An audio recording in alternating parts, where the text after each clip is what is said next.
3, 2, 1. I really love all the like you said earlier, you're getting deep into the AI, and your comedic side as well definitely shines through in some of that. Like I love all those things. Like oh shit, that's fun to hear, because I only post like 1 out of 100 that I make. Every day. I'm making so many goofy posts not posts, but like videos for friends, like, or just even my gal Drew, like, oh wait, I was looking for my phone, but it's the camera. Like, I made one today because I was trying to, like, I'm DIY everything. Like, I refuse to hire anyone for anything because I'm broke. And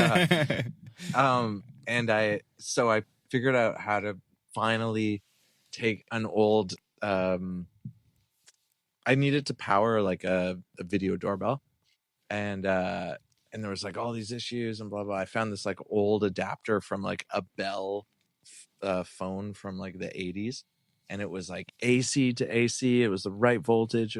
So I'm like cut the wire and I like spliced it together. I'm like, yes, I powered my new TP-Link doorbell, and I was just doing it in the kitchen, and I was like trying to figure out like the fisheye and stuff so I would know where to place it. And then I'm backing up, and the dishwasher was down. I was the only one in the house, and it was like filled with dirty dishes, and I fully bailed backwards.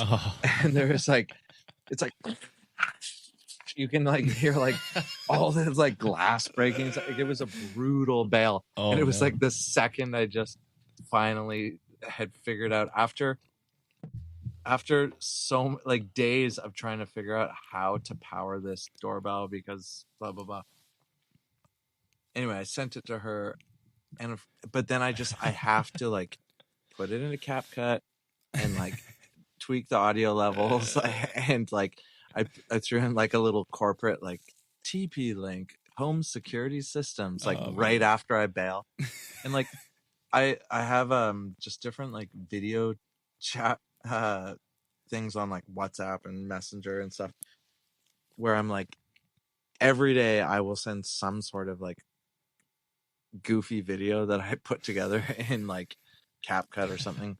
And so when I do post them on Instagram, I'm always like, like I know it's AI slop, and like I know AI sucks. It's like ruining the world, and it's ruining music, it's ruining art, it's ruining photos and videos. And it's like, but like I'm also a guy that was making videos from the first second my parents bought a home DV camera, like when I was 12. And every day I would like recruit people from my junior high, my high school, and even my university. I was like, come over, we're going to make a video. And I was like splicing VCR to VCR and like going to like A&B Sound to buy like soundtracks, like famous soundtracks, so I could put like the ET theme or the Bonanza theme like over a video. And I was like doing like man on the street interviews and stuff. And this is from like 12 to 20 kind of thing. And then I went on tour, and I was like band guy, and I was like, I had to act cool, and I was like, oh, okay, I guess I'm like, it's not cool to like be a total goof incel, basically. No, yeah, that I used to love that too. Like my parents had a camcorder pretty much my entire life, but then once we got our new like Sony Handycam, like that just totally changed the game. Yeah, I wasn't into the VCR to VCR because we only had one, and like it was impossible to do. So you tried to literally your videos had to be on. So when you stopped, the next record had to be exactly what you wanted to do or whatever. And we never had music. Yes. We would just play the stereo kind of in the background and stuff like that. But no, I'm lying when I say VCR to VCR. I meant, so you've got like on your Sony, because I also had a Sony, and it's like you have your left audio, your right audio, and your yellow video. Yeah. Gorgeous 480p. Oh yeah. And and then but I would go, what was I doing? It was like I realized, if you're okay with the the camera audio only being on the left side, you can then add music on the right side. So I would go you know, whatever audio source you have, like that would go on the right side and stuff. That's awesome. That's fine. I didn't know that. I tried to do the CapCut thing, and I have made a few videos, but like yours are just so like I find more freaking advanced. Like they're so good. Man. Most of them are so hilarious. I just use like the filter, the templates that just already are. You know what I mean? And you can just put in like click like 5 or 6 clips. The templates are really fun though. Actually, yeah. they're super good. That's really sweet though. Like that actually encourages me to. I should just post. I love it. Do it, even if you just had it on a separate. I don't want to be Instagram. known as like such like an insane goof, because actually 90% of the time I am working on like cool music, but I can't post stuff in progress, and I spend a long time on it every song I use. Right. You need to make a third Instagram account where you have your AI just do your clips, mumble jumble. But it's like I'll my opinion is Thanks, like Ryan. What I like about it is like it's like a parody of AI almost. Like that's what I like about it. Like I don't know if that's an intention in any fashion, but there's something about it that makes me laugh. You should follow me on Sora too, actually, because I do. I've actually made my Cameo public. Nobody's used it yet. But like on Sora too, like you can like post your Cameo, which means anyone can go at Steve Bays and like make a stupid video of me like doing whatever. Oh, crazy! Because that's sick. That's a whole other thing. The Sora 2 thing. Like recently, I've seen like in my Instagram feed a whole lot of these different videos, whether it be like Michael or Mr. Rogers and Bob Ross in a wrestling match at WrestleMania, and you're just like, what the hell? And they're going on? frigging awesome, so good, dude. I have so many Mr. Rogers videos that I've made.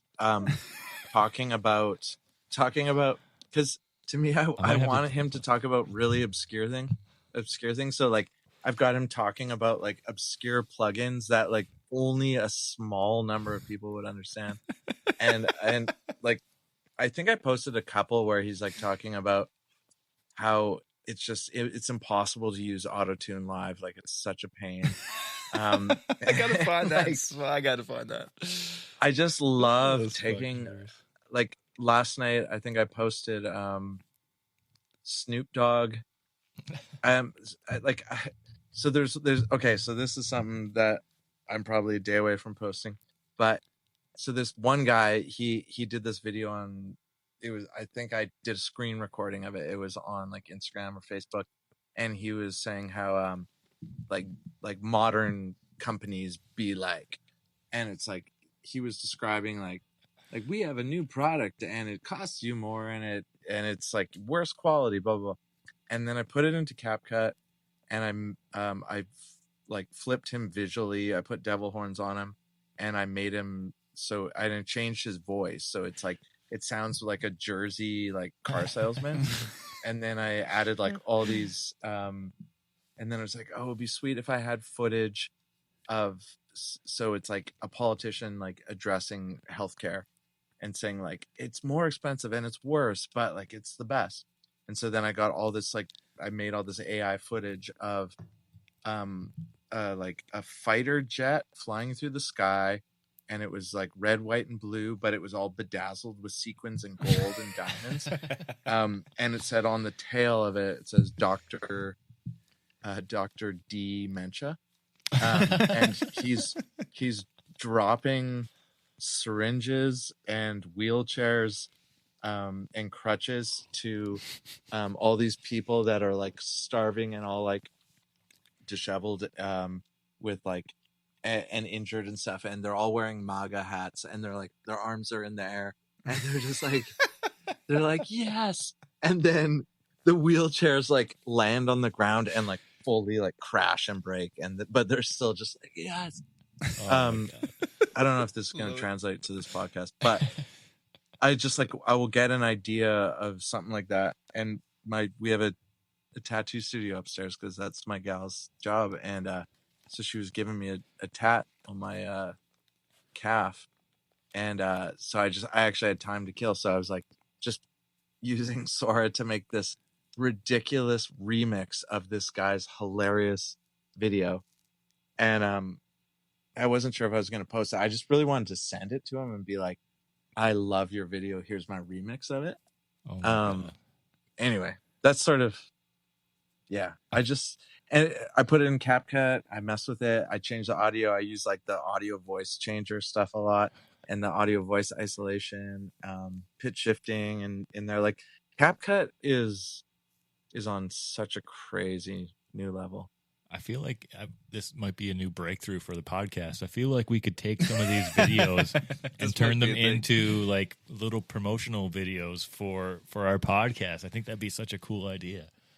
Oh, I'm not as 100%. Technically advanced as you are in the AI video game. Well, let me know. Let me know what you want to do. I find that prompt engineering is it is an art. And I know, like, I don't like talking about it publicly because I'm also, someone that's invested so much into my craft. So it's like I feel like I'm betraying my people by even looking into it. But like I said, I've been like making like goofy videos since I was like a little kid, and I have like hours and hours of just unreleased goofy stuff that it's sort of been my like my antidepressant in addition to actual antidepressants. And you gotta have two things. Yeah, you gotta have balance. Yeah, you got a couple things, But anyway,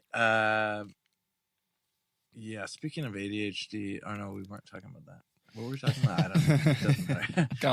Got mad on CapCut. Prompt engineering. So I find that the quality of output that I get from AI is relative to if I had a good sleep, if I can allot brain power, if I'm thinking clearly, if I know what I want to achieve. Because it's with AI, like, you can also go off the rails so easily. Yes. Like, you can, if you don't word it the right way, there's always going to be something wrong. And there's actually a brilliant account on Instagram I discovered last night, and it's this guy who's a video director or a film director, and he's trying to use AI to achieve certain goals that he would normally get with actors in a film crew. And he's like instructing them to do these different ads, and it's like impossible. It's really it's impossible to get exactly what you want from AI, and it's impossible to get consistency. And there's so many fuck ups from AI. Like most of the fun of it is just showing my gal, like, I typed in this and it gave me this. Like, it's just so brutally bad. Yes. 99% of the time. So anyway. I think that's, to me, I guess, almost like, as much as I'd use it a lot, I'm on board with you. Like, because I feel like, especially if you're in the arts, I feel like you're just gonna have to adopt it in some fashion, like use it in your way or something. You have to do something with it because it's inevitable that it's gonna be everywhere. So like, it's not going away either. You just have no choice. Sam, you and I are like, I swear we're like, our brains work the same. Like, so many things you say, I'm like, yep. Like, yeah, that's how I feel about it. And I so agree. Like, it's too mind-blowing of a technology for it to be banned. And like, whenever I see people saying like, we need to ban AI, and like put all these regulations and stuff, like just in terms of music and video, I 100% agree on paper, but deep down, if I'm listening to what I actually think will happen based on someone that's observed the way the world works for 47 years, I feel like it's for sure too crazy of a technology for it to ever go away. Like, this is the world we live in. And it actually, it's kind of parallel with people that are like really pro ICE and pro American immigration, not to like steer it into politics again, but people that are pro like ICE and like that, like kind of hardcore mentality of like, I just want it to be like how it used to be. It's like, that's not how the world works. The world is changing constantly. If something is wicked and it's like like AIDS doesn't exist and it's chill to do cocaine and you make insane cash on Wall Street and you drive a Lamborghini. Cool. That was your world then. The world has changed. Yeah. Now you're living in a tent. There's not only is there fentanyl in that coke, but there's also trank in it, and you are a walking zombie.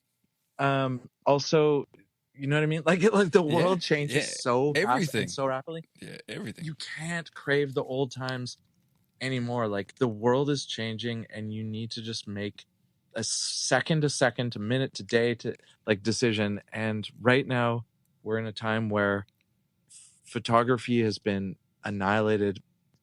Filmmaking has been massively changed. And it's fucking sucks. Yeah, because we've all invested and we have no career security, and for sure. and everyone is poor. And we thought we were going to be more rich than our parents, but we're the first generation that actually is way more poor than our parents. Everything has changed, but that's just what it is to be a mammal on planet Earth. And cows get used for meat. Sucks to be a cow. Fucking sucks. Also, there's parts of being a human that now sucks. You know what I mean? Like that's just the way the world works. Yeah, and I think some of it is like, especially the older crew, like they don't understand it, and it's kind of like it's like a losing grip on what actually is reality because it's gone so far. Like it's not like a normal, like what they understand is a 10-year change. Like 10 years to us is like eons. Like stuff moves so fast, it advances so quickly. Like 10. Oh my god! Like the they thought have of no idea planning based on 10 years. I'm like, I remember like, friggin' 2 years ago, not even a year ago, trying to explain to my parents why I need to diversify what my career is and what I'm learning is because like I will be replaced by AI. And like even a year ago that sounded crazy to them. Like, well, maybe you shouldn't listen to like these negative YouTube channels. So it's like, oh, okay, actually, yeah, no, it is coming for you. Yeah, it's just it's like I don't know, like it is the reality. I think everybody will crave, regardless of how good AI gets, at least to a certain degree anyway. They'll want humans making art or whatever, but because it's just something different about it. I mean, they're all just steal. You know, AI essentially just steals everybody else's idea and makes a collage of the idea. Right now, at least, anyway.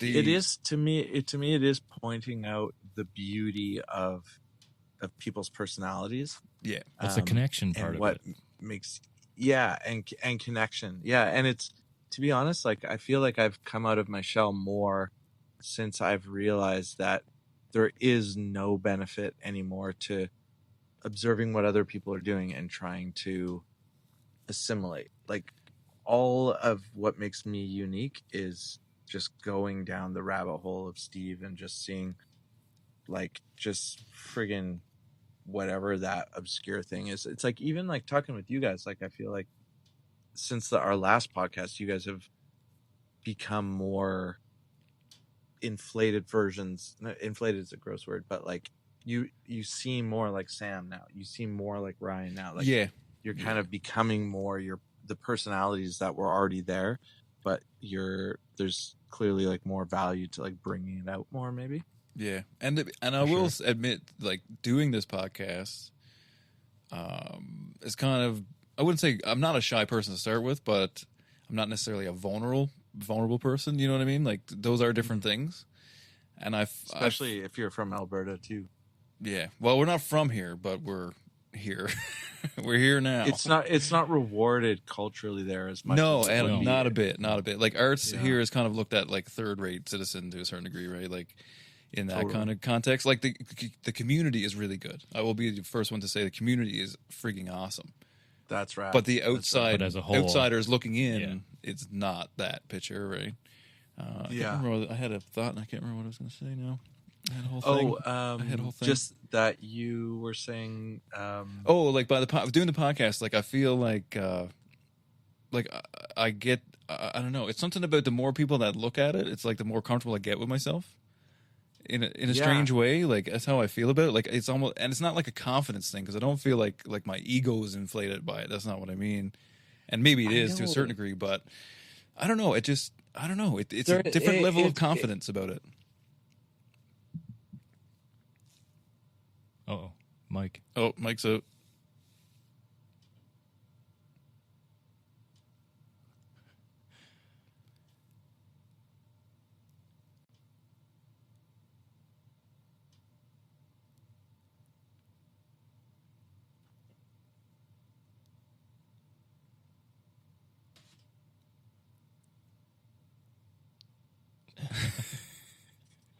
One second. There we go. Oh, I can hear you. Check. Oh, you can hear me? Yeah. Oh, nice. I actually had a backup.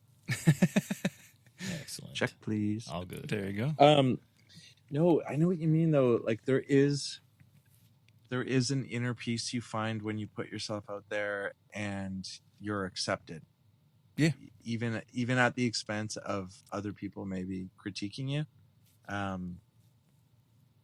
I noticed that because we used to, with Hot at Heat, we would play with the musicians that ended up becoming Wolf Parade. Like in our various bands, we were always in different bands and stuff, and they were always in different bands, and we were always playing together and stuff. And there was a bit of like a weird rivalry energy. Not so much for me, because I was a fan of whatever they were doing.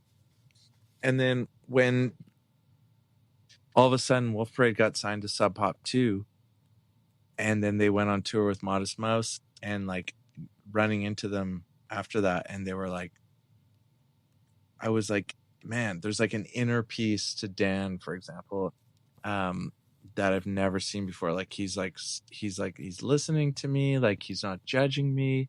He's just a sweetie. But before that, like I just felt fucking pissed off energy from him all the time. And I don't think it's ego, because like he is, since I made that observation, it's been 20 years, and he's like, he was playing on SNL with Arcade Fire, not, like this year and stuff like that. And it's like, I really don't think it's an ego thing. I think it's like he had a voice in his head of like what he wanted to get out to the world, and he needed that validation just to know he wasn't just a crazy person in his head. I mean, this is what I'm guessing, because that's kind of my experience. And once you put enough of who you truly are out to the world and you're observed, it's like it does create an inner peace. And I think if who you put out to the world isn't actually who you really are, then it doesn't do the same. You don't get the same benefits, because you're like, you could have millions of fans and they're just like, yeah, you're like, yeah, they're fans of like the mask I'm wearing, but that's not who I really am. Mm-hmm. Yeah. Like, cause even when we first started, I felt like, not like I was putting on a persona, but like, it's like I have to, this is what it looks like in front of a camera or whatever. You know what I mean? Like you have this Of course, predefined version of what it should look and sound like, I guess, or whatever. But I don't know. It's just like, yeah, it's different. I find like now, like I find it super, as much as I do get nervous to talk to some people and this and that and whatever, but it's different. It's not the same type of nervousness. It's not, I don't know. It's like when you meet certain people along your path that are kind of like a, maybe a hero or whatever kind of way you look at them. But once you speak to them, you understand that those people are people. I don't know. It's validating to you in a weird way. Like, it's like, oh yeah, we are actually, you're just a dude in a room, the same as I'm a dude in a room. Like, I don't know. It takes the thing down, like, and not in a bad way. Even it's like it feels like everybody becomes way more relatable. Yes, that's 100%. How I would say it, kind of thing. It's almost like there was like a massive industry that was fame, and it really thrived like throughout the 70s, 80s, 90s, maybe up to the 2010s. And then the internet made people go, okay, like fame is still a value, but the concept of famous people being an elevated level is that's actually what's dead. Like fame is more just essentially like your distribution, like do enough people choose to want to see you.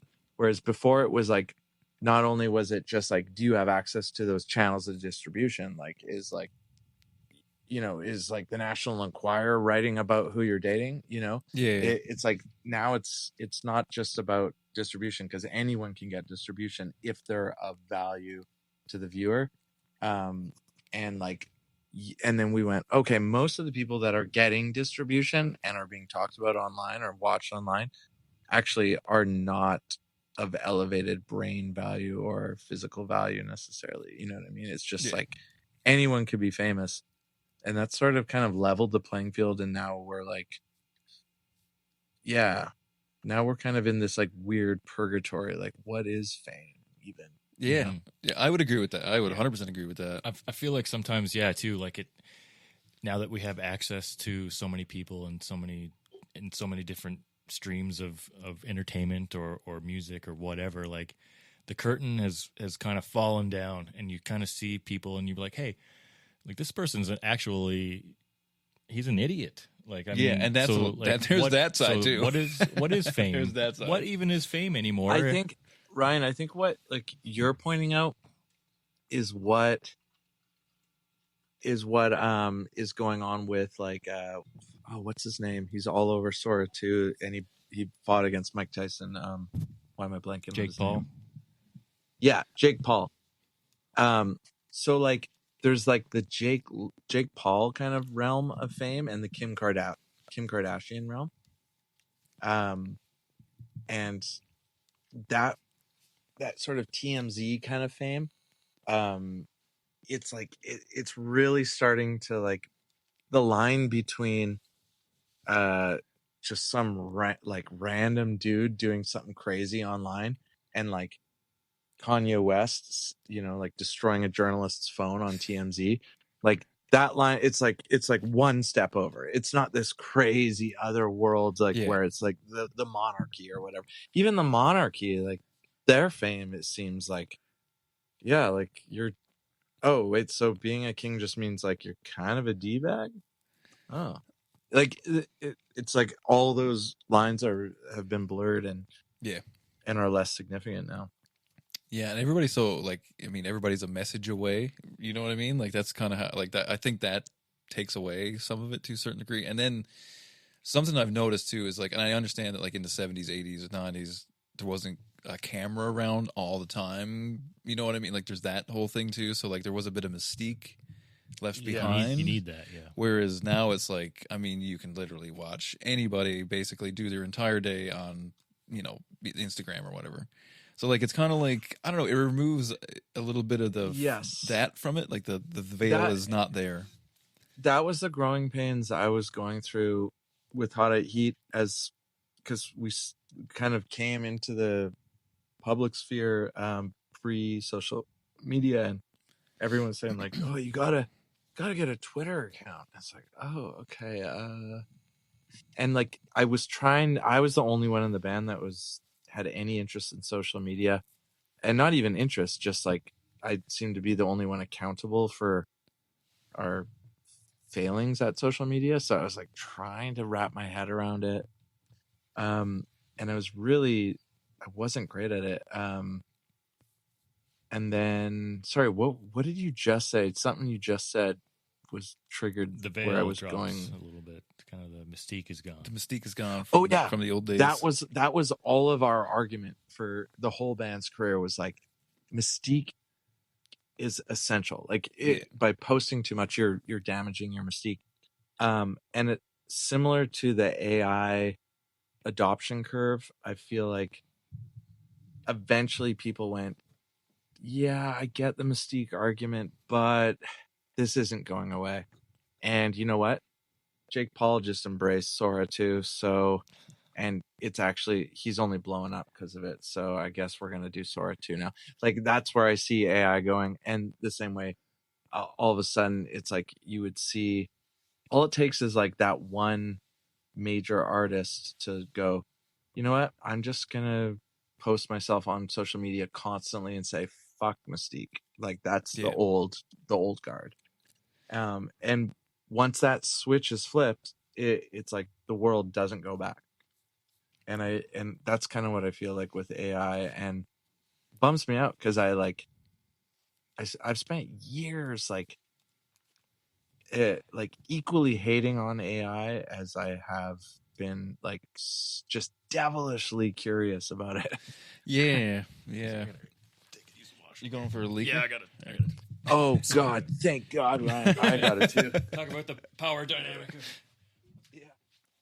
Well, yeah, like even with this Juno thing, I'm like, I don't even know if I've worked on anything in the last year. What have I worked on? And I was like trying to think of, because you have to submit a couple songs that you've put out, and I'm always so focused on what I'm doing at the moment. Like I have multiple songs with different artists and then my own stuff, and I have this, my iPhone wallpaper is this quote that I read somewhere, and it was perfect is the opposite of paid, or something like that. And like basically, like I'm just like such a criminal perfectionist, so I'll start a song with a band and I'll just work on it, and then like I won't send it to them. It's like, no, it's not ready, and I'll take weeks away from it. Then I'll come back and I'm just like ferociously obsessed with it for days and days and days and days. And then at a certain point I'll send it to them, and it just like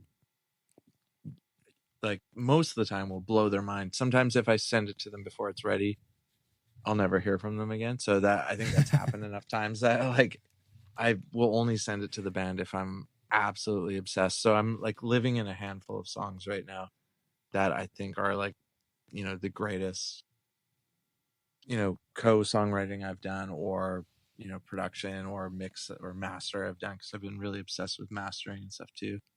And yeah, my entire world is like a handful of songs at any given time. And then often I'll do stuff for people and I'll just be obsessive, and then the band breaks up, or they release it and they don't promote it, or whatever. And it's like, yeah, anyway, so when Garth was like, someone asked me to ask you to submit to the Junos, and I'm like, I don't even, because you need to submit songs you've done. And I'm like, what have I even done this year? Like, I don't even know what I've done this year, but I know I've been working on like a ton of stuff. It's weird. Yeah. So I don't know.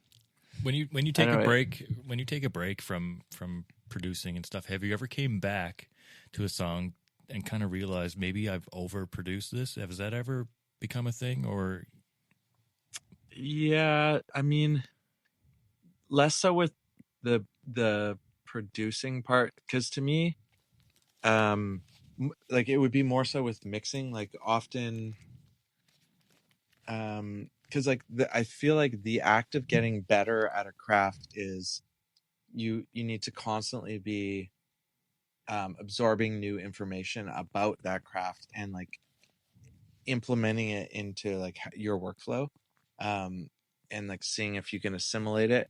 But you also have to be savvy to know when this guy's talking like he knows what he's doing, but actually he's an idiot. You know what I mean? So you have to be able to sort of see. And I've struggled with assuming everybody knows more than me all the time. And it's only been a recent thing that I've kind of had the internal self-esteem to be like, these people have like millions of followers on their YouTube channel, and they're saying stuff that actually is unwise in my experience. But there's a lot of times where someone will say something online and I'll be like, okay, my entire workflow has changed, and I will just buy new gear. I'll switch. Like there's been periods where I will like, oh, did I check? Oh, you're good. Yeah, you're good. Okay. There's been chapters where it's like someone will say like, you need to be using analog summing, and I'll spend like 15 grand and like run everything through that, and I'll learn about summing and everything will change. And then I'll be like, you know what? There's a lot of downsides to this too, because I have to physically patch everything in. And if like I'm in the shower and I'm listening to the song for fun, and I realize, oh, like the bass is like definitely too quiet. Oh my God. Like the song is about the bass. And then I think about patching everything in the way I had it. And then I'm like, okay, I got to find the video, because I would like video how everything was patched in and the settings for everything, you know. I'm like, "Ugh, you know what? It's fine. The client's already approved it, whatever." Whereas now I will, even if the client's approved it, I'll message them. Is it released yet? No? Okay. I have a whole new version, and I'll spend days on a whole new version, because mixing is sort of like spinning plates, where, you know, if all of a sudden you're like obsessed with this plate, this one actually just crumbled, and you're like, oh, I was focused on this plate and that one just crumbled. Shoot. So it's like the most, it really is, mixing is a recipe for insanity.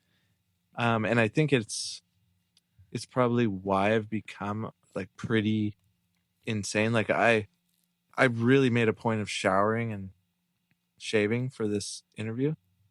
We appreciate it. But thanks. But I will go so many days, and that's why I'm with the right gal, because she just gets it. And I will go days and days and days just obsessed with stuff, like barely eating, barely sleeping, just fully letting everything in my life just crumble, because I'm obsessed with taking a song that's already been approved by a band and is like they're ready to release it, and I know I can make it better.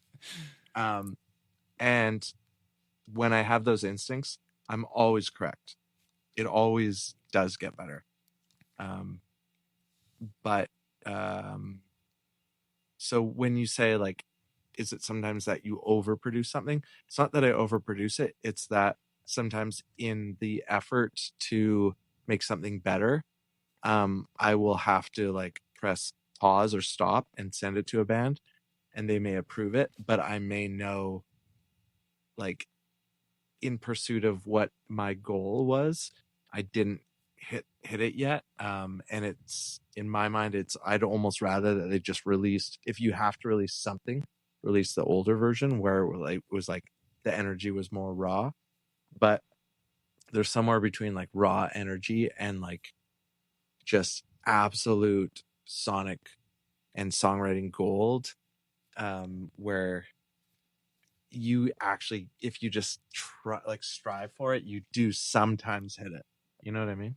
Yeah, I do. I mean, you do sound like a perfectionist. I mean, and you do know better what, you know, that you need the bass in this, or you know what I mean? Like, if you can make something better, why not try and make sure, you know, you're giving the best product to the person who's hiring you to do such a thing, right?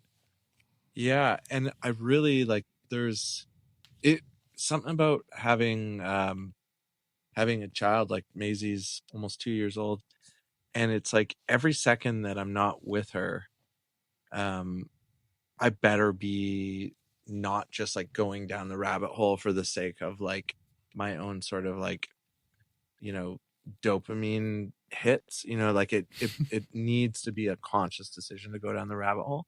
And so like I feel like I always have to like explain it to myself, and then to Drew and to Maisie. Like I need to know, like, this band, they're not signed, they have no views on their social media, but they've hired me. I was paid like 3 years ago. The song's not out yet, but I know I can make it better. And it's like it's so counterproductive on paper, but in the grand scheme of things, like if I don't listen to my instincts, which to other people might seem like OCD or perfectionism, you know, and I see it as perfectionism, and that's where I start to go, okay, maybe this is crazy. But I find when I listen to my instincts, the payoff is like, it is there in the long run, just not always in the short run. And that's kind of the scary thing. So I think that's why I say, like, I think I'm with the right person, because she's listened to me talk about it enough, and she's seen my like seemingly nonsensical process enough to go, okay, like, he's actually not insane, and this isn't bullshit. Like, he is because she sees the payoff from it. Like I'll go down a rabbit hole, even with the studio here. Like I keep modifying like the workflow and like building my own acoustic panels and rewiring it, and now I'm like on this tip of building like an ISO booth, which has become an ISO room for the drums. And like I just like I get obsessed with these things, and then Drew will see someone come to the studio, whether it's like a client or just like a friend of hers or a family member, and they will see what I've been kind of like blabbing about to her when she's exhausted at the end of the night for like the last like 6 months, and she'll see the reaction they have when they're like, oh my god, this is so next level. And then she'll go, yeah, it is next level. Okay. It's like he's not crazy. Whereas most people I've been with are just kind of like, they, whatever sort of fame I had with the band, that was enough to attract them to me. But then when they see what actually is my personality makeup, they're like, no. I want to go on dates, and I want you to, but to be with someone like me, you have to be very patient and like understanding of someone that has like a calling towards something that is arguably ridiculous. How does that dynamic kind of change, say, working with Ryan Dahl and Huxley, like when you guys are all together in a room, like do they kind of have to say like, no, like this is great the way it is, or do they, how did that work between you guys? I would say the reason why the band isn't more active is because we all are the same way but about different things. So like Huxley will look at Ryan and go, oh, like he's obsessed about something that means absolutely nothing. And then Ryan will look at me and be like, what? Like, who cares about what you're focusing on? Like, you are a songwriter and a lyricist, and like we each see the other person's value for something different than what they see their value to be at that moment. And we're all on our own sort of tip. And I know them well enough to see, like, even right now, I'm like Huxley, for example, he's been posting on social media about how he's learning like some old back catalog songs for this upcoming tour, and he's doing some more obscure songs lately for his upcoming tour. And Ryan and I have been like, why aren't you playing old, like why aren't you playing like stuff from your new record? Why are you playing just the hits? Like we all have our opinions of like how his career should be, and he has his opinions about how our career should be. Like he's always telling me, you got to do a singer-songwriter album on piano, and all this stuff. And then Ryan was always like, you shouldn't be so focused on mixing. Like you're a songwriter. But we all, I think we're all right and we're all wrong at the same time. And it's sort of like you just have to figure out who your muse is, like in your heart. Like, so every day I want to wake up and feel like a burning feeling where it's like, I have to do this. You know what I mean? And to make sure that I have that burning desire, I have multiple things on the go all the time. So, for like a month, I was obsessed with building this isolated drum room. And it was like, Drew was kind of like, okay, like we need money. Like, are you a genius or are you actually like going downhill? That kind of energy. And then I was like, no, it's just, I know myself. And like right now I have this burning desire to do like all this like physical construction. And I was like building, like, you can't see it here, but I've built so much physical stuff, like all these acoustic panels, and I've learned about tuning the room and frequencies, and like I've gone down crazy like room tuning rabbit holes and stuff. And then I got obsessed with like wiring and sound isolation recently, and then all of a sudden it was like, yeah, we really do need some money, and like I was ignoring emails, so it's like, okay, I'll take on some client work. But I was like, the reason why I'm not taking on client work is because I know how my brain works, and right now I'm just tuned for this chapter of what I'm working on. And when I switch gears, it'll be really hard to go back. And now like I have like a half done drum ISO room in the other room, and it's like it feels like a million miles away. And I'm just obsessed with, you know, the songs I'm working on for some other artists right now. And I can't picture going back into like construction mode. You know what I mean? I'm rambling, but basically I think if you have the luxury of having multiple things that you could be working on at any given time, then you fortunately get to like wake up and go, you know what, my brain is telling me I'm obsessed to like wire this video doorbell, you know, or whatever it is, you know, as opposed to just kind of like on somebody else's clock, like you have to be obsessed with doing what is best for the company. And it's like, oh, okay.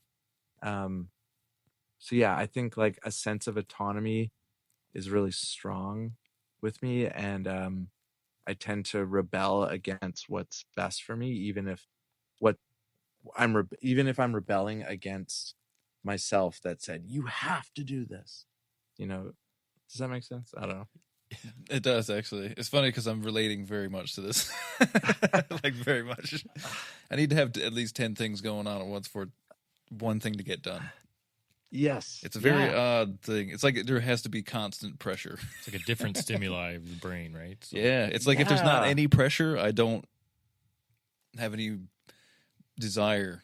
It's weird. Yeah. It's a very odd and thing. even if that pressure is your own creation. Oh, 100%. Like, I mean, that's my, like, people think I'm silly at my day job because I put like a lot of, like, they see it as putting, like, you're so hard on yourself. You're putting so much pressure. I'm like, but if there's no pressure, I will just sit and not. I know. So if there's, it's I have to create almost like a narrative in my mind that there's a deadline at all times for everything, and then it forces me ahead. Like, and then it's like if I keep stacking stuff up, then I'll be better at those things. Almost like it's a weird thought. But and let me ask you this: is that a recipe for success, or is that just a side effect of your neurodivergency? I don't know. I don't see having ADHD and stuff as a problem, I guess. Like, I don't look at it that way. Like, yes, it does get in the way sometimes. I see it as a superpower, but I see it being disruptive in my life until I'm with the right people. Well, that's exactly it. That's one thing that I will admit. Like partners in life, I think have a hard time with me for similar reasons that I'm sure you do. Like, I'm very obsessive in a positive or negative way, but it's happening regardless, kind of thing. Yeah. Like, I don't know. I see it as more of like, I feel I have it under control. Whether that's real or not, I'm not entirely sure. But to me, I don't feel erratic about it. But I've learned enough tricks along the way. Like, I'm 40 now. I've learned enough tricks that I can kind of keep myself on the path, even though the path may be a twisted and turny path. I don't know. I don't look at it as a negative necessarily, though. I won't say that. I would never in my life say that. I get like the vibe of like Sam is a man that's like, he's always making progress. He's always moving forward. Like, just trust where Sam's going. It's an improvement. Just even if you don't understand his path. And then I feel like Ryan has the trait that Steve and Sam wish we had, which is like, you just have like a certain level of inner calm and peace that, like, even if you're going down the rabbit hole of like, you know, conspiracy theories and stuff, like, you're not getting wound up in your cortisol the same way that Sam and I are. Like, Sam and I may achieve great things in pursuit of something that you already have built in. You know what I mean? I could kind of to a certain degree, see that. Yeah, I mean, from my perspective to you, to a certain, I would say my cortisol levels are a lot higher than most people would think. I maybe have have a way of masking that, I would say. But yeah, I feel like we both work well together, and if it wasn't for him, this whole thing wouldn't even exist, and I wouldn't have an outlet to speak to awesome people like yourself. So I don't know, it kind of works. But I also feel like Sam probably he couldn't do you couldn't do this without 100%. Ryan's energy. 100%. And I always say that. Like, there's a certain part of me that feels like, as much as I may have been, like the push kind of thing, there's a lot of me that feels like you are better at this part than me. Like, I'm good at making it look cool, sound good, all those things or whatever, but there's a portion of me that's like, I've worked with each other so many well. bands where there's two Sams in the band, and it doesn't work.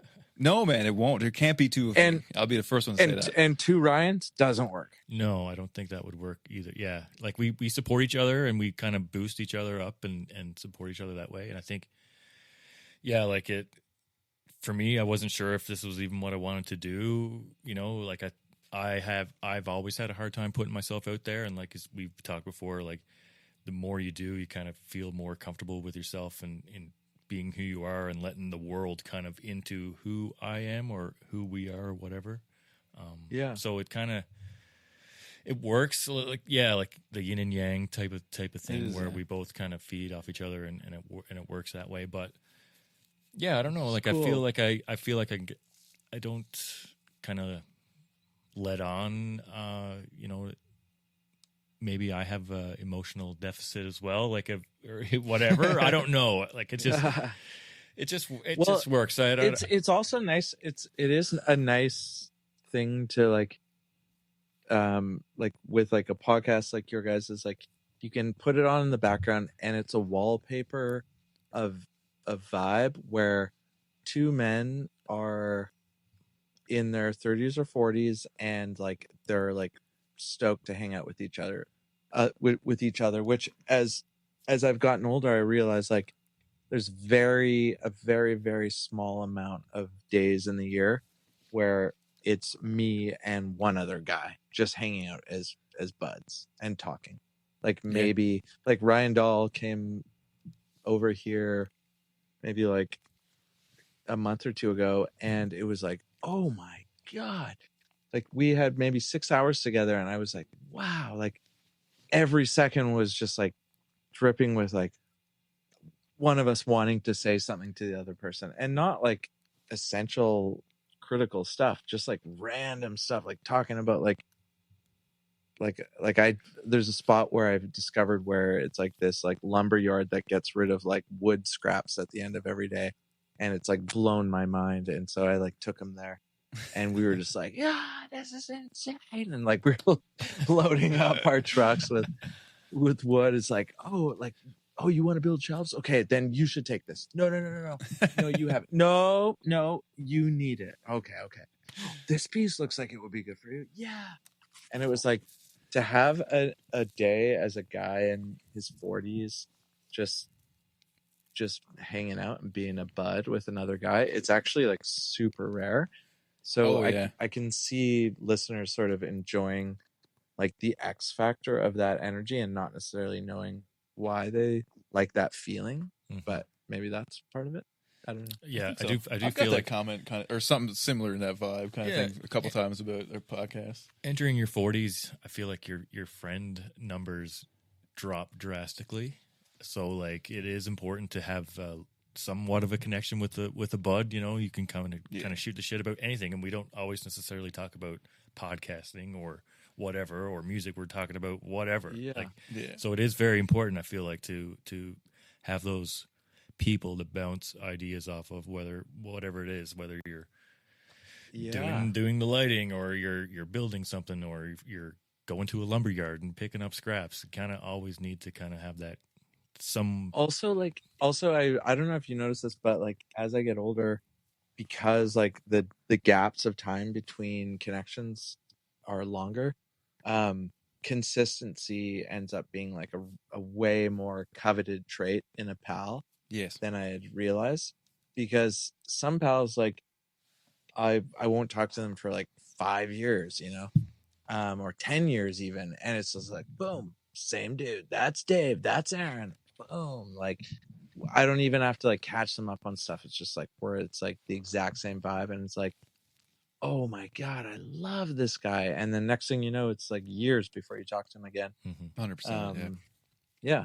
We've always that had those people, consistency is nice. who just like, oh, we should do this more often. But then it's like 2 years go by, and then it's like, God, like why is it like that? But yeah, like to have someone every Thursday, like we're together, we're doing this thing over the last 110 episodes or whatever it is. So Wow, are you at 110?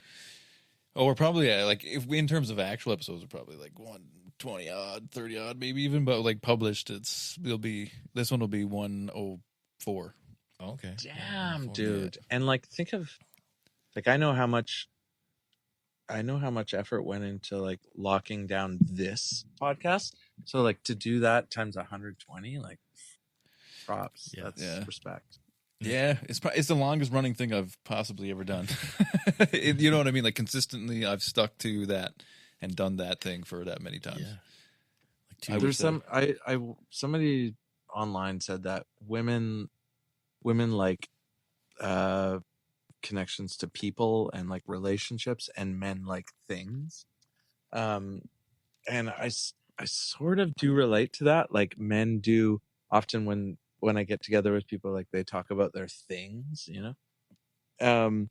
But I do think that you can sort of hack the mainframe a bit by like, it's like, as a man, your instinct is like, it must feel good to like collect, because like men love to collect.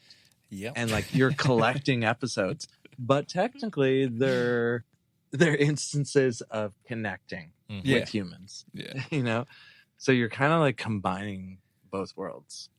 Yeah, I don't know. Like we kind of just let it rip, but I don't know. I think that's the fun of it to a certain degree. Like we do have plans and whatever. Like, you know what I mean? Like we do plan things, but then there's other episodes where we it's just just both of us and we're drinking beers and we're talking about whatever, right? So Yeah. I like those too, right? So it's all. But even like, Yeah. I found even recently, even with guests, like, yes, I do prepare myself. Like, I don't want to show up unprepared. Like, that's not professional. You know what I mean? Like, that's how I see that. But to a certain degree, there's a certain amount of like, I like to just talk to people, and I like without any preconceived bunch of like piles. So of you questions. prepared for this episode? Gently prepared. Like, how do you like in what format? So I don't know. Like, so basically, what ends up happening? It depends on the guest. So like, we've talked to you already once. So like, the first time around, like, I really got into it. And like, honestly, I mean, I was a huge fan of Hot Heat. Like, I mean, I was. So, and I still am. But like, you know what I mean? I kind of felt like, okay, I have to know a bunch of stuff just in case. And I don't feel like we had the same amount of experience at that time either. But now, like, just in case, I was like, we are here to talk about Steve. Go prove Prove me. How big a fan are you really? do it now. And I don't think we talked about anything because you were like, hey, I don't really feel like we just talked about other things, like kind of how we started this episode off with conspiracy theories and stuff like that. Where it's not an A to B to C thing. It's more or less we're just shooting the shit, like and well, like I said, it's something about this format where we've like constructed a play zone where it's like, on this date we are getting together and it's a play date. Yeah. And we are at the floors are bouncy, there's balls everywhere, and your parents are drinking wine, so you can just do whatever you want. 100%. And we're just like, yeah, cause like, you know, like at this point, prep is basically like, I just want to have a bunch of factoids type of thing, like jot notes in my brain that if you say something about, you know, an album or you work with someone or whatever the thing is, it's not necessarily like I have a direct question for you or anything really, or comment. I just like, I want to know enough about what you said so that when we're talking, I have a question that comes up, or like what you're saying is something that I didn't necessarily think of or didn't read about. I have enough information to play off of that kind of thing. Like, ask a question I'm genuinely interested in. That's really prep. That's totally prep now. Like, it used to be really hardcore. Like, I have to know details, but it's not. I don't know. I'm not that interested. It's in that confusing too, because technically prep is a drug that people take so that they don't get HIV. That's true. So it's I actually I okay. take a pre-workout instead of coffee. I don't actually do the workout, but and it's from Walmart and it's called iPrep. Oh wow. And I'm like, I always think about like the like drug you take like if you are sexually active and unprotected called PrEP, which has stopped a lot of HIV transmission. And I'm like, anyway. So the word PrEP has really been altered in my brain, but Take on a different meaning for sure. Yeah. I think now I might lose that word like, in the sense of yeah, I'm taking that out of my repertoire. yeah. That's enough. I mean, it makes sense. It's kind of like how like technically the swastika existed for centuries before the Nazis. Yeah, it didn't have kind of anything to do with that. It's kind of like the American flag and you know Christianity. It's really been co-opted by the far right, which is unfortunate. You know, Mhm. This Yeah. is true. I mean, the flag should be for everyone, right? Not just the. It is the nation's flag after Now all. it feels like if you fly the American flag, it feels like people put you into that right side unfairly, I believe. yeah. But I mean, if that's the same if way I in was Canada. moving to the States and I was like looking for apartments or basement suites, and I like get to the house like, okay, this should be it, and I see like a big American flag, I'd be like, they're Republicans. Yeah, it's You know what funny I how mean? that- Like it's I funny how wouldn't that is. assume they're Canadians they're kind of open to a tattooed pale Jew. You know what I mean? Like myself. so now in Yeah. Canada the Canadian flag is kind of the other way. A little bit, Yeah. maybe. Yeah, Isn't that weird? I do. I'm like I don't follow American or Canadian politics enough to understand why people hate certain things about certain politicians. All I know is Canada just seems like a dream to me. Like I know there's so much messed up shit that could be better. Like I do think like it's like there's the dissolving of the middle class is why like there's there's such poverty and drug addiction and stuff, and I do feel like Canada, like any city, could be responding to that better. But overall, I'm so friggin' stoked to be a Canadian right now. Mm-hmm. I definitely wouldn't want to be an American. I'll put it that way. That's my thing. Like I don't have. To be fair, I've never really had much time. Like it's not a place I'm like, oh, this would be sick to go see, do whatever. And I'm sure the people are beautiful and fine. I don't mean it for that, but I don't know. It just doesn't appeal to me. Like I don't know. I don't get into their vibe. I'm not a fan of toxic positivity, and the reason I say that is because there's parts of the States where it's like they are clearly more positive on the surface than Canadians. Like in Vancouver, like a lot of people are like, oh, it's really like standoffish and people seem not like inviting and stuff. But I do think like there's certain things about certain American personality types, especially like in the deep South and stuff, where it's like Southern hospitality and stuff. It's like, but those are affectations. It's like kindness, but it's an affectation. If you're still down with like ICE deporting the father of his children, and like there's just so many like things that are so disgusting that people are totally fine with like waving it, just being okay with, that I'm like, I don't care how nice you are to me when I go to freaking Cracker Barrel or Waffle House. If you are super down with this level of like insane, like if you're fine with deporting someone to a prison camp that they will never leave, like I'm sorry, but fuck you. Yes, and I agree Yeah. with that. I totally agree with that. Because that's the one thing. Like I don't know. I think that like I'm just not into And it's not like this is new to me, at least. Like, I'm just not into their thing. Like, I don't know. Like, I'm all for patriotism, for instance. Like, I'm all for that, but not in their context. Like, it's so obnoxious, and I don't know. It's just Well, it's unhealthy. they've co-opted like people with like a dark desire to harm people. They do exist. Like there is Darth Vaders living among us. And those people have co-opted patriotism and Christianity. And like any number of good traits have been co-opted by the Darth Vaders of this world, to convince you that it's okay to commit acts of like pure evil. And like I've seen people around me like actually be coerced to be on board with evil. And that also makes me go, well, at what point, where is the threshold of evil? Because we all turn our brain off at a certain point. You know what I mean? Like I was vegetarian for years, in and out of veganism. And then at a certain point, for a number of reasons, I was just like, you know what? I need to eat meat. And I like, that's where like my morality went, like, this is fucked up. This is dark, but I'm turning my brain off here.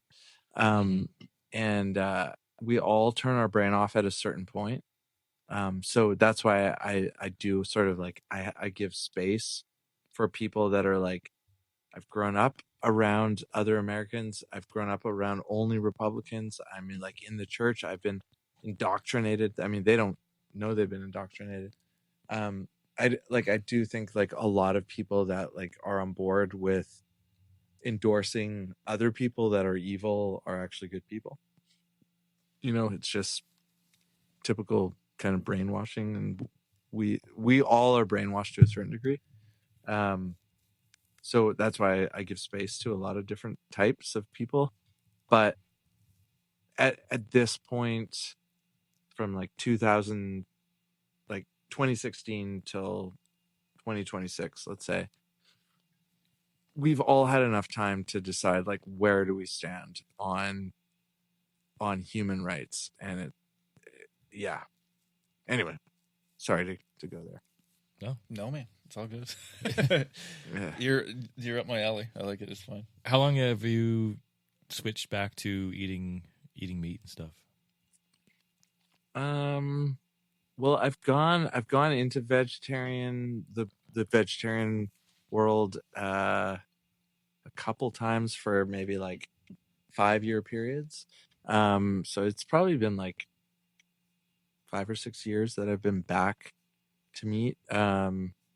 Mainly because my situation is kind of weird, which is I grew up in a family where my parents devoted so much time to groceries and meal prep and meals and all this stuff. And I, for years, was kind of like, let's just eat garbage and hang out. Like, why are we spending so much time on food and dinner? And then we eat at the table and it's finally this proper meal. And it's like, we're not even like connecting because we haven't hung out all day. So it's the same with Drew and Maisie and I, where it's like, yeah, we try and eat decent if we can, you know, but we don't make it like the forefront of our life. Like there's just so many things that is in our life, like to be able to like afford to live and to, I don't know, adapt to this like changing world, that like food isn't a huge priority for us. So it's like, I look at a certain point, I was just like, I need to look at food as sustenance. Like, I just need to live. I just need something caloric in my body to live. And also, like, I came from a family where my grandma lived to almost 100 and my grandpa lived to 105, and they had like wartime mentality. So they were they like ate whatever was cheapest. You know, they ate tons of McDonald's. They like, you know what I mean? Like they weren't health organic nuts. And like my grandpa was savvy and with it till 105.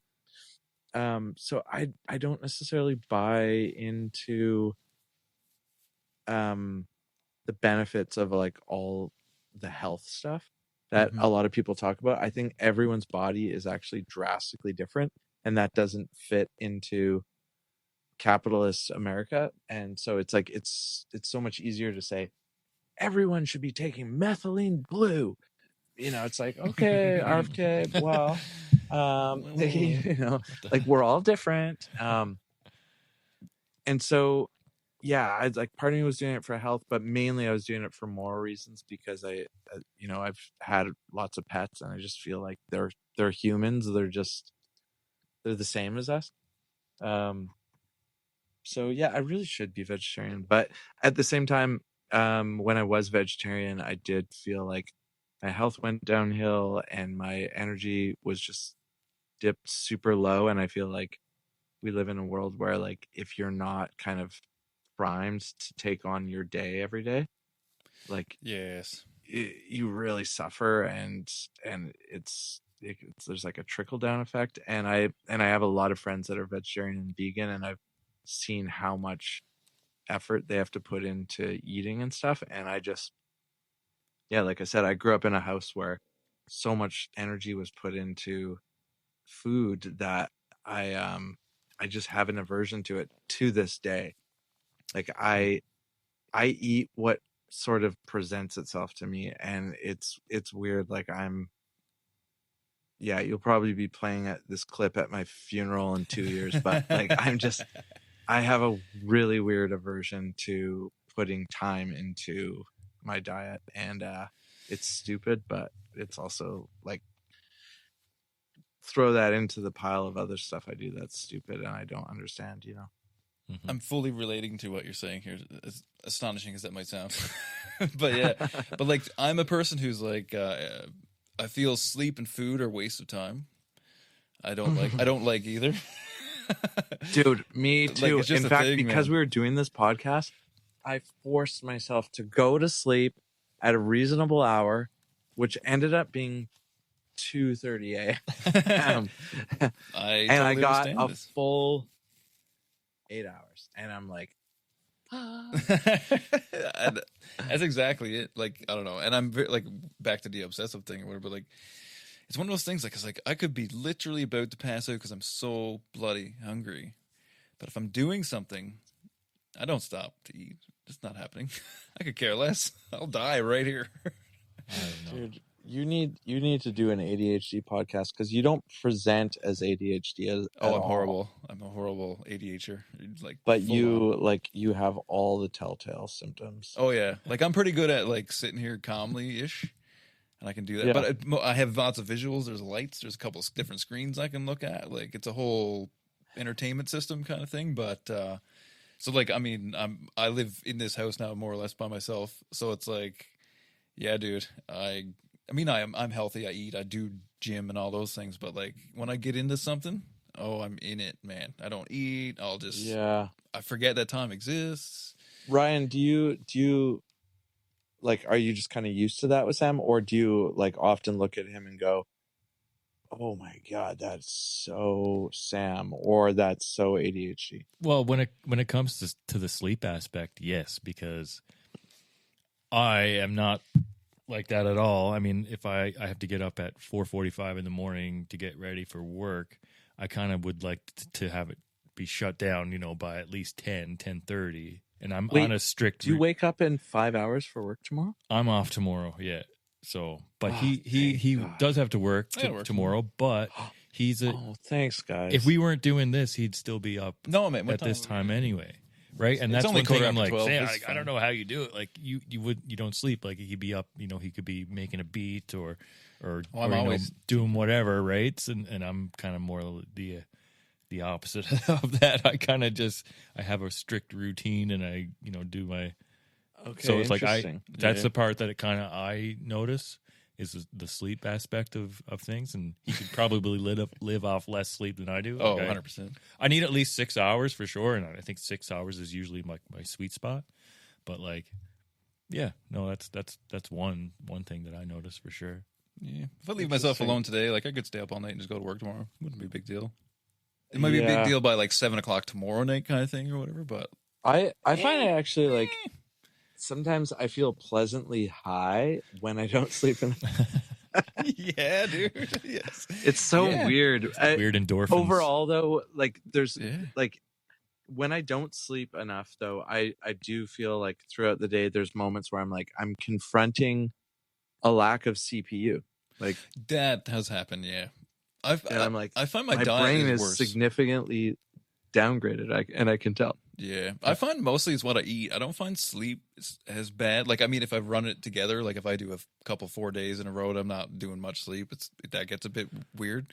But I find it's about what I eat a lot of times. Like if I eat a lot of sugary shit, like I get into a bit of Halloween candy or something like that. I find Dude, that sugar- tampers with my life. Sugar destroys my brain. Yeah, I don't think properly in any fashion. As I'm very slow. Like my brain is start with it slow. I know that, but I'm just not like there's no grease on the wheel, man. Like I don't have any outside the box thought. It's just it's grinding the whole day, like just grinding. Because like I'm having a beer and whatever, but like I don't eat much junk food necessarily anymore. Like the odd time I'll have like anybody or whatever, but if I can stick away from sugary, shitty stuff, especially dyed objects like dyed candy and stuff like that or whatever, dude. drinks and stuff, I can do anything on no sleep. But as soon as I incorporate sugar into the thing, that's a whole different problem. I have a whole different problem with that. I find my relationship with food is almost like dopamine based. Like Yes. my gal Drew, she loves Haagen-Dazs chocolate and peanut butter ice cream, like obsessed with it. And it's like this constant thing of like, do we buy it? Do we not? It's like it's like a big topic. And then sometimes she'll like be like, do you want a bite? And I'm like, no, because there's just once I have a bite, my dopamine's activated, and I just it's like actually, not to name drop, but Dave Grohl once said to me personally, he said I avoid cocaine because I remember when we were touring with Nirvana, we'd be on the bus after a show, and there'd be like a tray of cocaine going around to everyone, and whoever was doing the cocaine, you could tell as soon as they did it, you would be talking to them and their eyes were just like watching the tray, like just wanting it to come back to them. And it was like all about, whereas like if he was like, if you don't do it, you're not watching the tray, like you're just enjoying the conversation. Mhm. And I'm the same with not with cocaine, but with sugar, more so like just really like reward based food. So like with Haagen-Dazs specifically, and this one kind of flavor especially, if I have a bite, I can't stop. Like I will finish an entire tub of Haagen-Dazs. I can't put it away. I've been feeling I'm with that. Yeah. Like if I start, I don't stop. Especially with it being Halloween just a couple days ago, like or last week, whatever it was. I get home from work the other day, and it's just like, I'm thinking about these nacho Takis that I have in the pantry, or these like little Dairy Milk chocolate bars, and it's like you have one, and then it's like, oh well, it's only a little bag. I mean, I can just two. You don't feel satisfied. Two more, and it is There's such a dopamine, like complete takeover of my brain. Oh yeah. But then you do feel like absolute garbage, and it's like, oh wow, it's like 8 o'clock. I still haven't eaten dinner yet. It's like, oh, like you know what I mean? Oh, I do. Man. I do agree with you on the fact, like going back to like sometimes like the all day thing is like, what are we having for dinner? And it's like your whole day revolves around that. And that's one part of being an adult or whatever it is that it's so. It's exhausting. Like everything is just like, we got to take out this for dinner, and we're doing this, and it's the same things, and it's like, I find if you remove like the confines of like traditional meal formats from your life, and you're just like, you know what, when I'm hungry, I'll just like look around and see what presents itself, and like, you know, and maybe you'll Being go a through a grazer. phase where yogurt and granola with blueberries is like your thing that you eat 3 meals a day, and like, and then other times you'll just be obsessed with like $3.99 pizzas from Shoppers, or Yeah. or whatever. yeah. The path of least I just resistance. yeah, like I try to intentionally not make it a big part of my brain. And when you have a kid, it starts to become like an actual like selfish insensitivity to be like that. So I'm kind of confronting that a little bit, but for the most part, I've established in my mind and with everyone around me that like I can not eat for, like, I will find that there's days where it's like, oh wow, like I haven't eaten for 18 hours. And I've been hungry throughout that time, but not to the point where I want to like pause and even put like a friggin' can of Tim Hortons chili in the microwave. You know what I mean? Like, I do. I'm just like, oh, I really should put something in my body, but then there's this and this and this. And it's so it's almost like it's a superpower, and I can't tell if it actually is or if it's just that I'm at the stage in life where I look at all my flaws as superpower. You know, like, I don't know. I don't know if it's a flaw. I don't know. I don't know. To a certain degree, I think ADHD is kind of, it's just a, I don't know. To me, it's almost like a classification of a certain particular version of of a brain or whatever. You know what I Yeah. mean? Like, Yeah. I don't know. I don't look at it in like, oh, it's, you have a problem, sir. It's like, dude, I don't have a problem. This is just not the environment for my brain. Like, this is just not where I'm really supposed to be.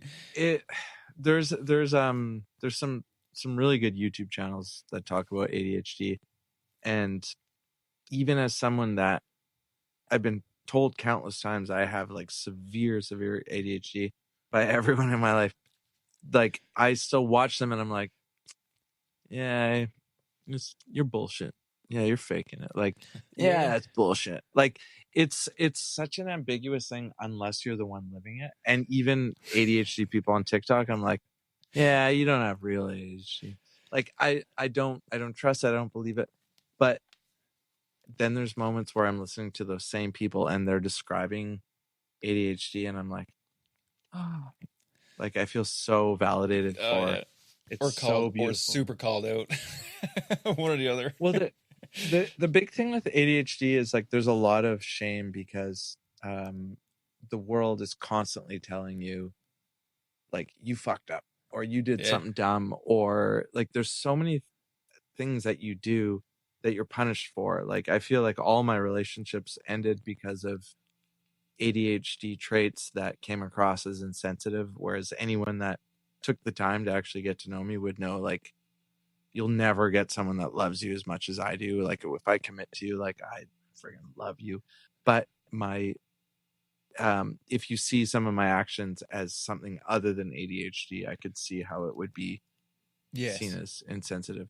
And yeah, so it's like there's a lot of things that come across as really insensitive if you have ADHD, and so you end up depending on like your family dynamic. You know, like I was listening to something the other day and they were saying even if it's just a subtle comment from a family member at the dinner table, that's like half an hour a day, 365 days a year, over 18 years or whatever before you move out. Like it is embedded in your personality, the way your family reacts to your ADHD. And then, you know, I don't really think of people in their 20s as like having like, you know, necessarily being super sensitive to the topic. And yeah, even still, it's like I bring it up, I've brought it up with all my family, my extended family, and they're just kind of like the topic changes immediately. Like nobody wants to talk about it. It's basically bullshit to them.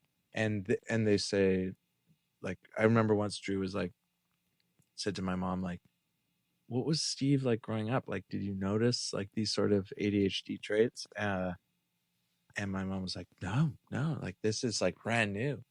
And it's like, no, it's just that I like as a human, before you finally like accept that you have this issue, which I didn't until I was like about 40, because it was just brought to my attention, enough times, and then got like officially diagnosed and all this stuff by like these like ADHD professionals that I was like on a wait list for like years.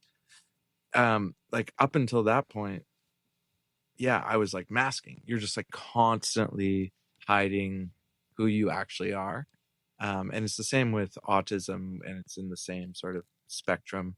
Um, which is that like people that finally like get diagnosed with autism, all of a sudden people in their life go, oh well, you're all of a sudden you're acting like you're autistic. It's like, no, now I feel like I'm allowed to just be myself, and I don't have to mask constantly, which is a great feeling, because masking it's exhausting. Yes, it is. I will be the first one to say such things. But I think like from my family, for instance, are like wasn't even on the radar. Kind of, like not in a bad way. Like not like, oh fuck off, like that's not real. It was like, yeah, dude, you got it, whatever. Like, cool. You know what I mean? It wasn't like a problem. Always or hyper or whatever. Yeah, it's like, and like you, if mom was on this podcast right now, she was like, he's just a hyper. He's a kid. He was a kid. You're a little hyper now. Like it's cool. What's the big deal? Like it was never looked at like a negative thing necessarily. It was only when it like I got into school, those types of things, and it was like now it's a problem. But like anywhere outside of like an organized thing or whatever, it was never a problem. Like, so I think that's kind of why I just like let the freak flag fly to a certain degree, because most of my life it was okay.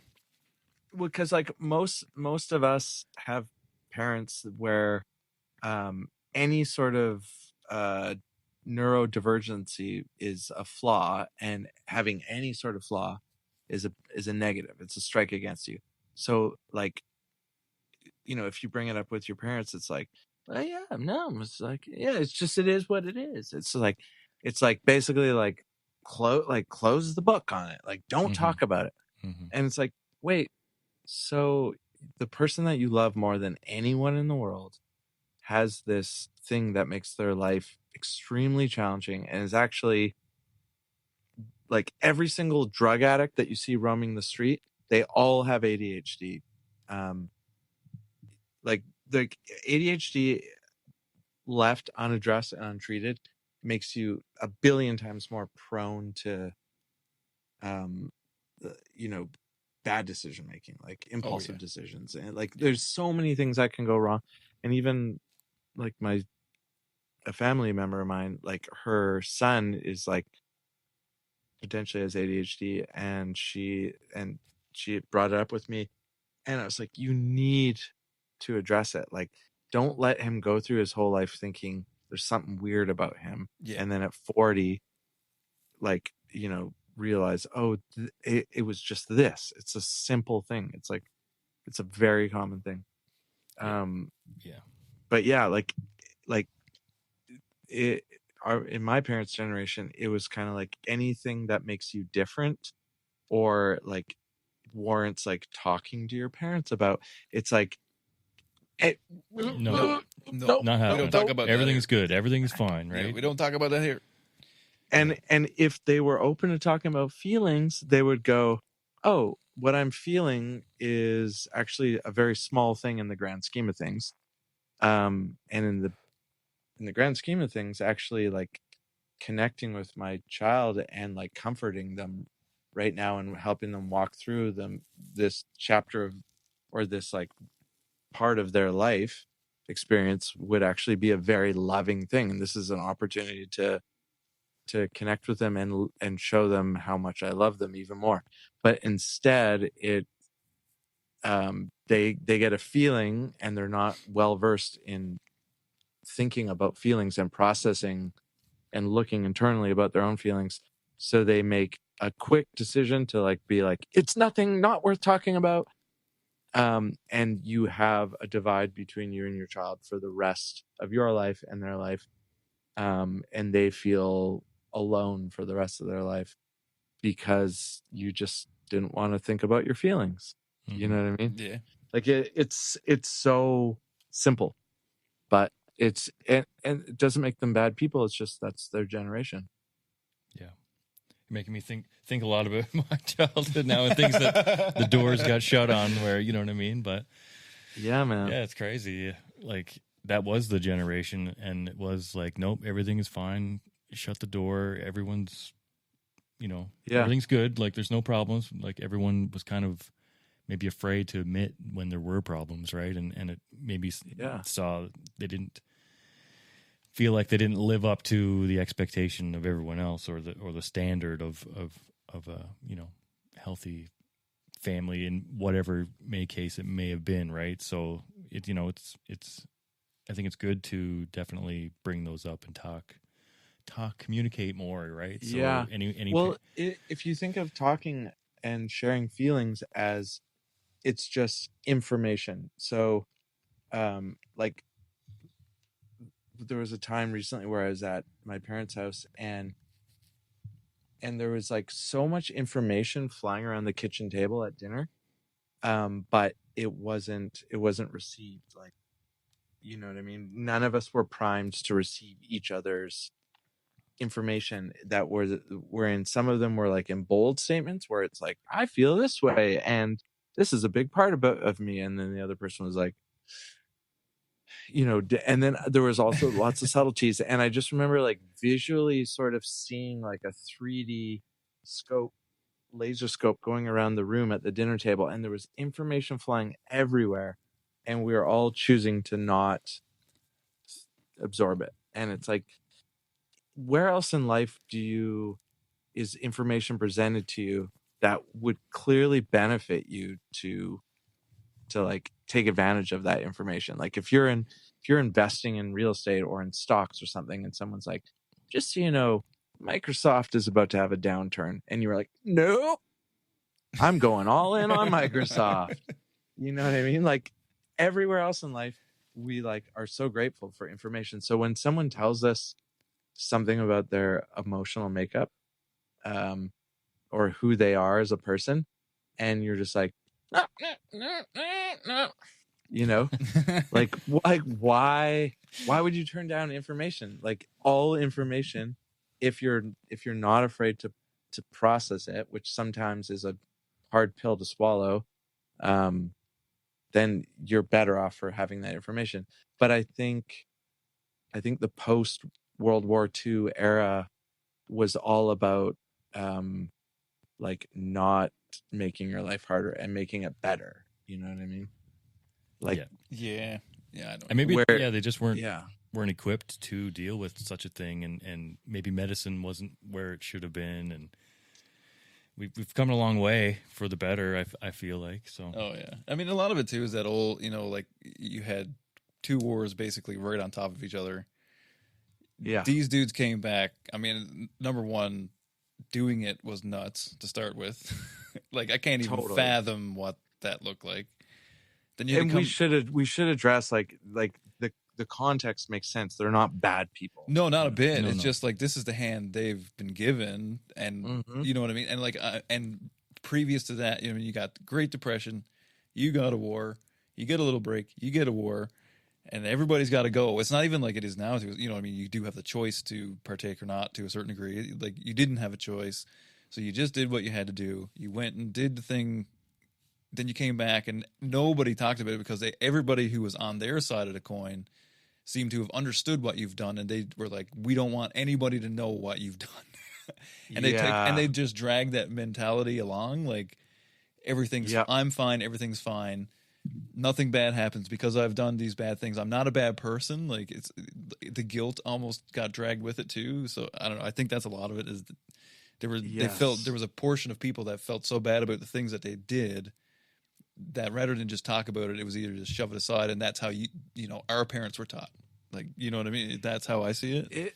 It even like in the genocide in Rwanda in the 90s, they basically, their conclusion was when the conflict ended, they're like, we can't put half of Africa in jail or in prisons for war crimes, so we're just going to go, okay, everything's forgiven essentially, and we just got to move on, and we're not going to engage, in this like internal division within the country. And people were forgiven for war crimes, but you could be living next door to someone that murdered your wife and children.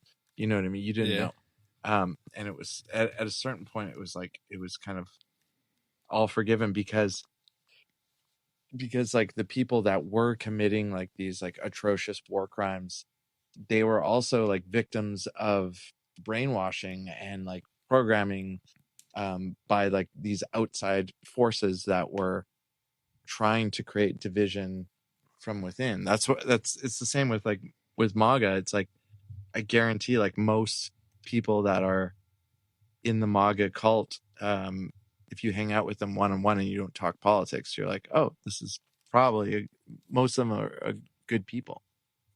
It's like for any sort of certain group of people. I'm sure if you could single out almost anybody, I mean, of course, there's going to be a lot of bad people as well. But I mean, anyone you can kind of relate to face to face and get together on a face to face level. I'm sure most people, you'd probably say, hey, these people aren't so bad or whatever. But yeah, you'd bring up certain topics and then you kind of feel like it's like, whoa. It's like, oh yeah, it happens in my day-to-day life even.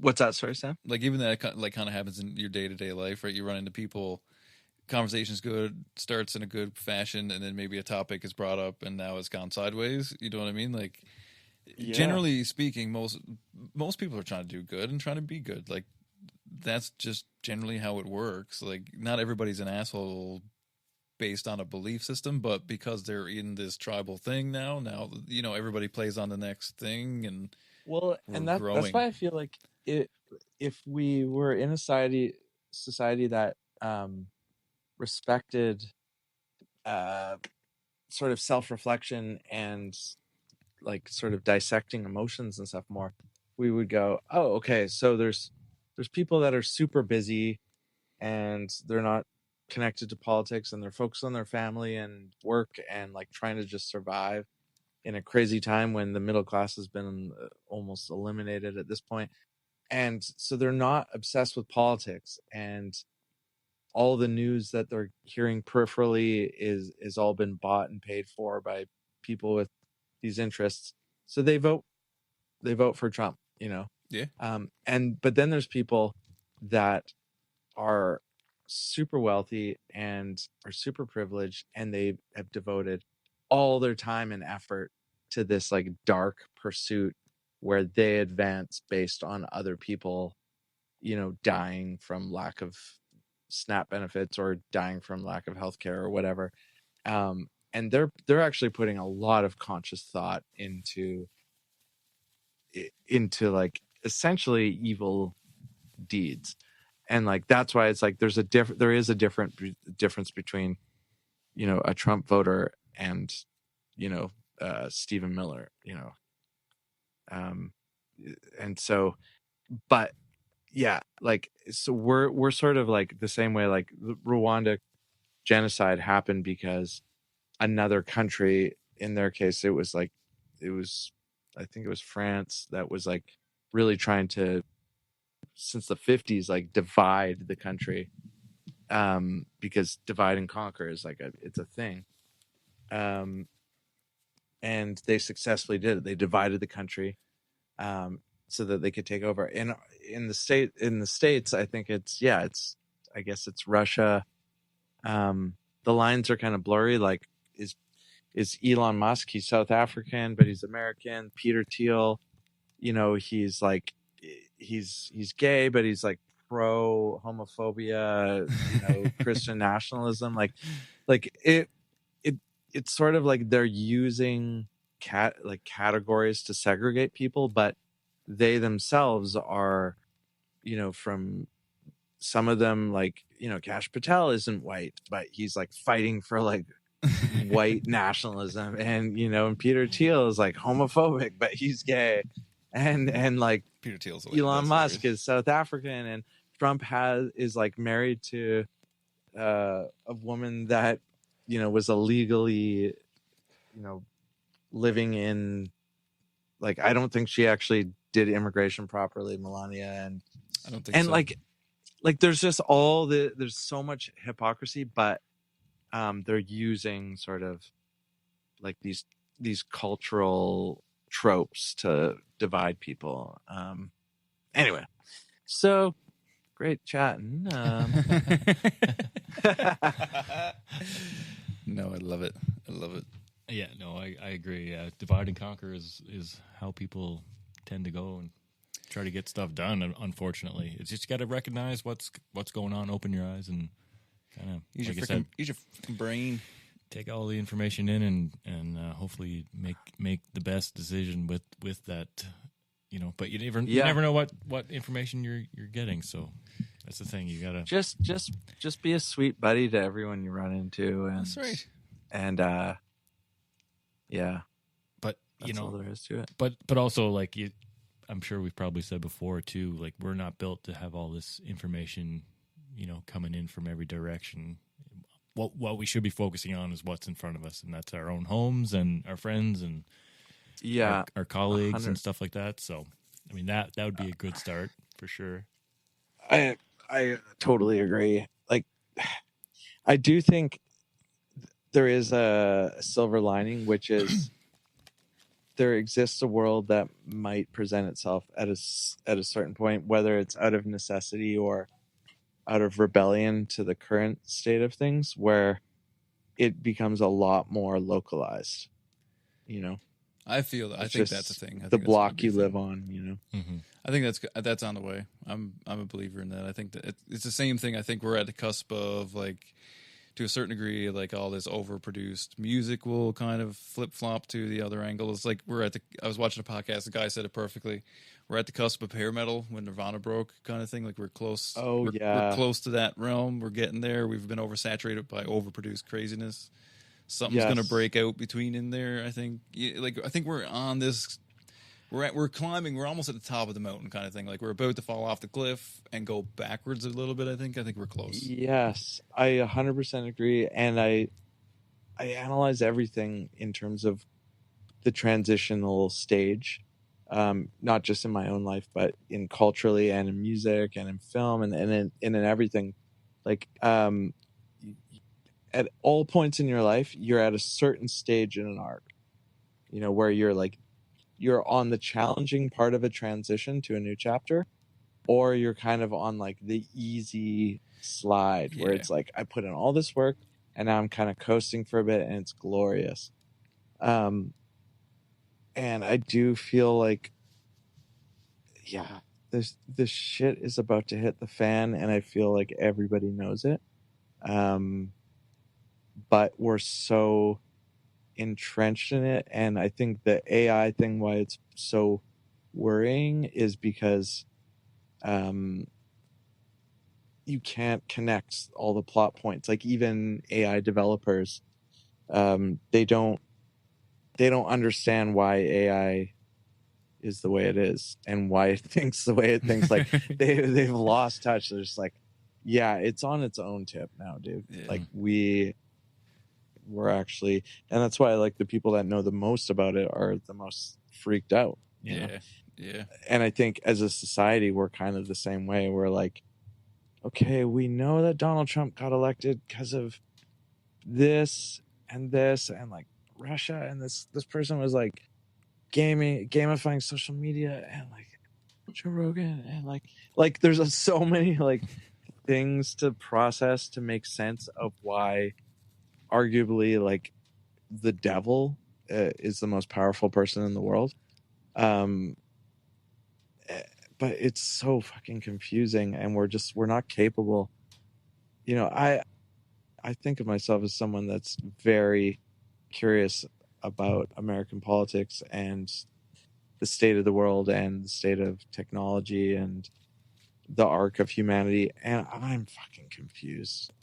I would agree, because that's how I feel. Like I really am interested in it all, but in the same way, I don't know what's really next. I guess is most of it. Like it's not so much like I can see what's in front of me, but I don't know what's happening. I don't know what's going. Like for a first time in a really long time, I can't anticipate it in any way. I just don't know. Like I don't know.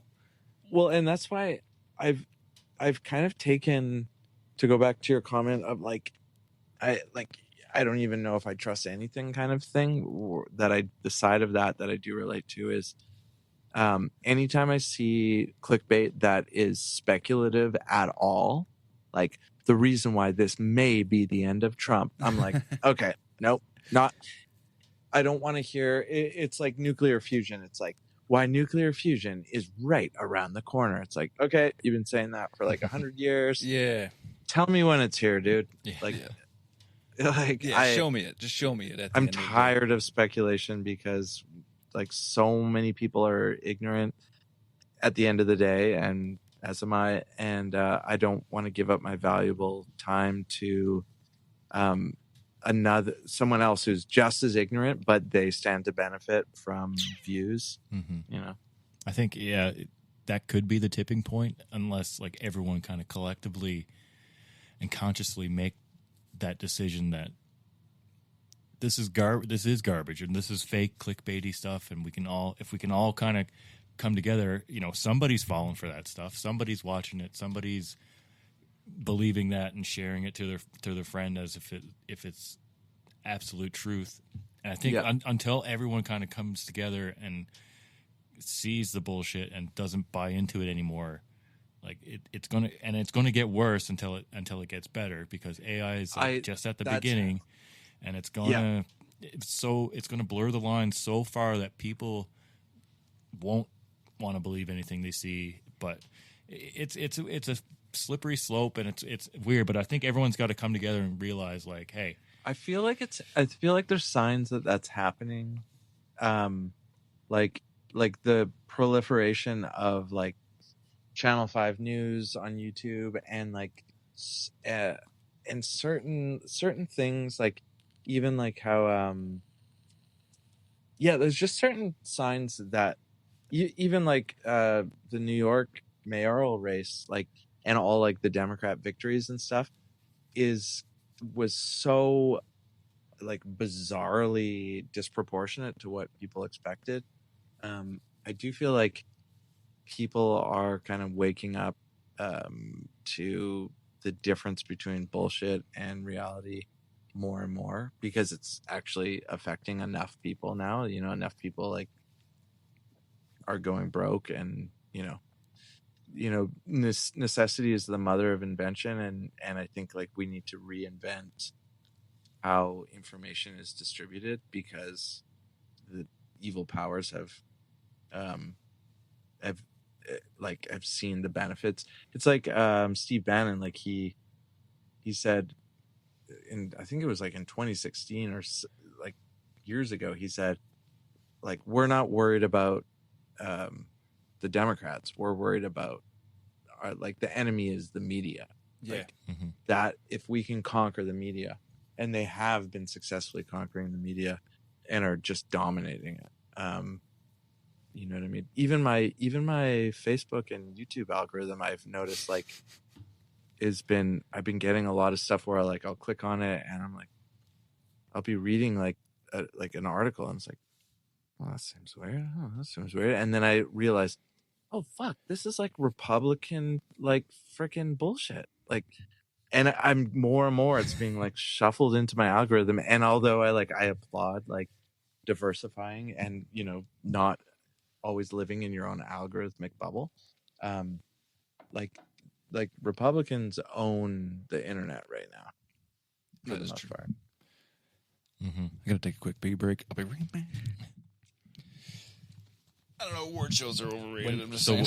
So you've been through the whole putting yourself in there before. When was? Yeah. I've been nominated 4 times. Twice with Hot at Heat, and once as producer of the year, and once for engineer of the year. And it's awesome when you get nominated, because you get to go there, and it kind of like highlights that you are not a bum, and you're active and whatnot.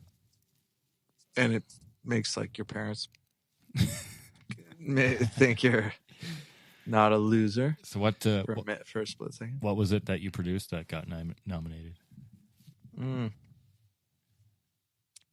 I forget what it was.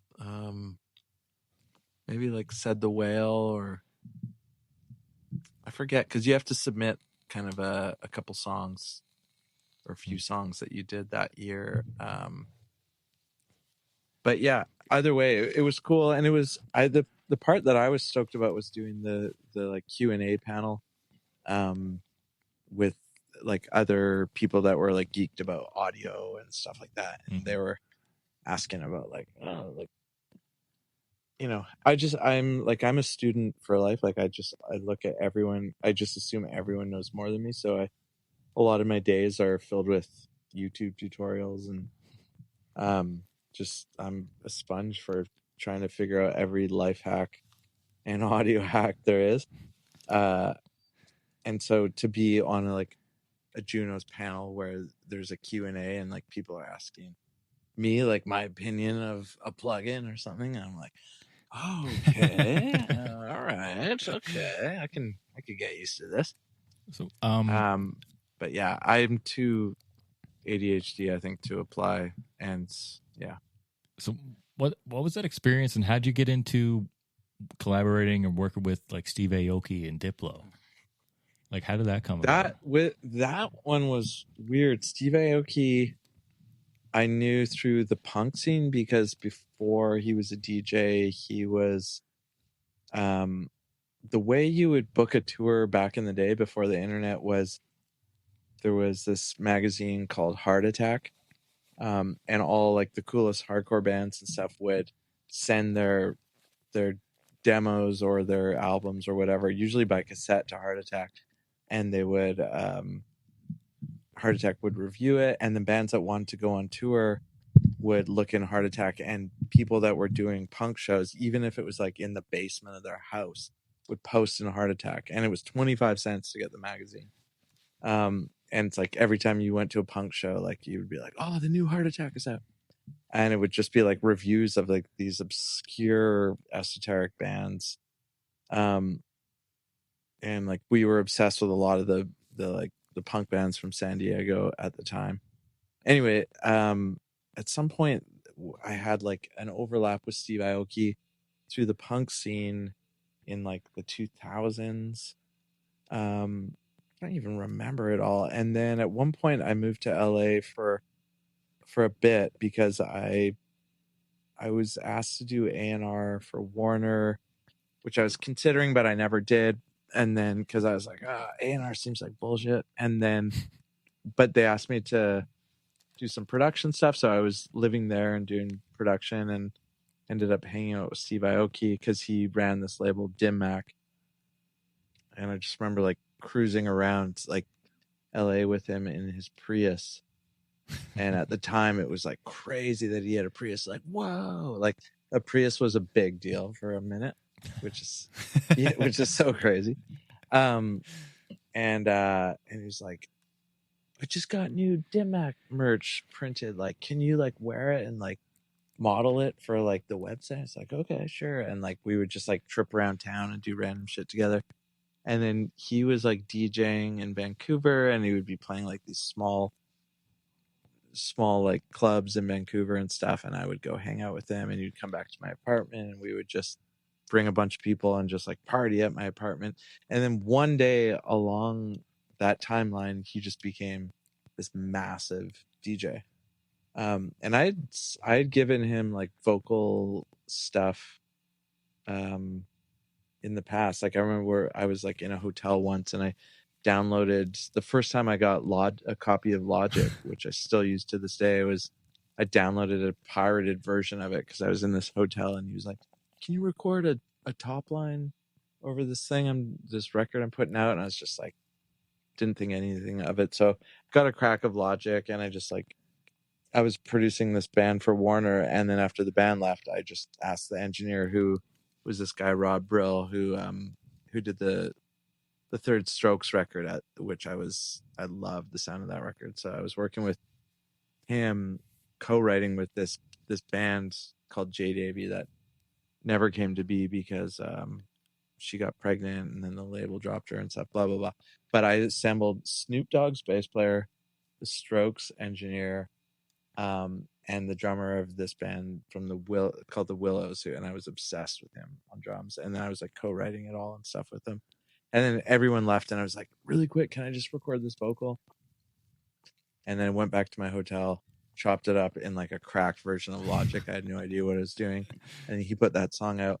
And then years later, after like I assumed I wouldn't hear from him because he was like crazy famous, he just called me and was like, hey, I'm with like Dioro here. Can we fly you out tomorrow to do a top line on this song? And then I was like, yes, I'd be crazy to say no, but I'm also lazy and I have a studio. Can you just send me the track and I'll just like freestyle over it and maybe it works for you? And then he's like, okay, yeah, sure. Even though like it would be sweet to like go to LA, but I also like hate LA. So and then I had a Mounties session the next day. But it was kind of casual, like we were kind of going in and out, and I was like, oh, I have to do this stupid vocal. It really was like half checked out, and I wasn't inspired. So I went, there was like this small overpriced liquor store like a block from the studio at the time, and I went and got a bottle of Wine O'Clock, and I listened to the instrumental he sent me in my car and just pounded the entire bottle by myself. I mean, like, yeah, I'm a lot more tame now, but at the time that was like a pretty mellow sort of like B12 shot of like inspiration. And then I intentionally recorded it kind of distorted and overcompressed, just because in the past I've done vocals for people and like they don't mix it pro and it just sounds like crap, and I'm like embarrassed and I don't want them to use it. So I was like, I'm going to give him a vocal engineered the way I would do a vocal. So I sent him just like 12 minutes of me freestyling over this dance track that he sent me. And then they're like, he was just like, amazing. And like Diplo was like, this is perfect. And then it ended up being like the first single that Diplo released for his solo record. And then the first single that Steve Aoki released for his record. And they both promoted it completely separate. And for years it was like I would get tagged in videos of like these like massive DJ festivals and stuff with like, you know, tens of thousands or I don't know how many people, like huge crowds it seemed like. And I would just be tagged in it because my name is technically on that song, and it's just a chopped up freestyle like on a bottle of Wine O'Clock that I just like did willy-nilly. Like the only instructions he gave me was like, we want to call the song Freak. So I was like, I think you're freaking, I think you're freaking, I think you're freaking out the way you move it. So I'm like, I don't even remember it. And I was kind of channeling this punk band from San Diego, actually, called Moving Units, that we toured with a bunch. And they were channeling the Rapture, who were from San Diego. And I think the Rapture was channeling the Locust from San Diego. And it was a lot of channeling, and I think somewhere in there was a lot of like Gang of Four. But yeah, I just kind of phoned it in and sent it off, and then to this day it's like probably like the biggest, like most amount of spins and views of anything I've done, and it was in like movies and stuff like that. And oh wow, yeah, it was really trippy. And yeah, and I think I went to a Diplo show once, and I met him afterwards, and he was like, oh dude, why don't you just come on stage and sing it? I'm like, I'm not just gonna like jump on stage. I've like never met you and just like grab the mic like security would take me down. He's like, well, I'm also doing like a show at the Commodore tonight. Like, come on stage. So I hopped on stage for that. And then That's cool. I remember because I was married once before, and I remember like one of the turning points where I went, okay, maybe I'm not with my life partner, was when I asked her to come to this.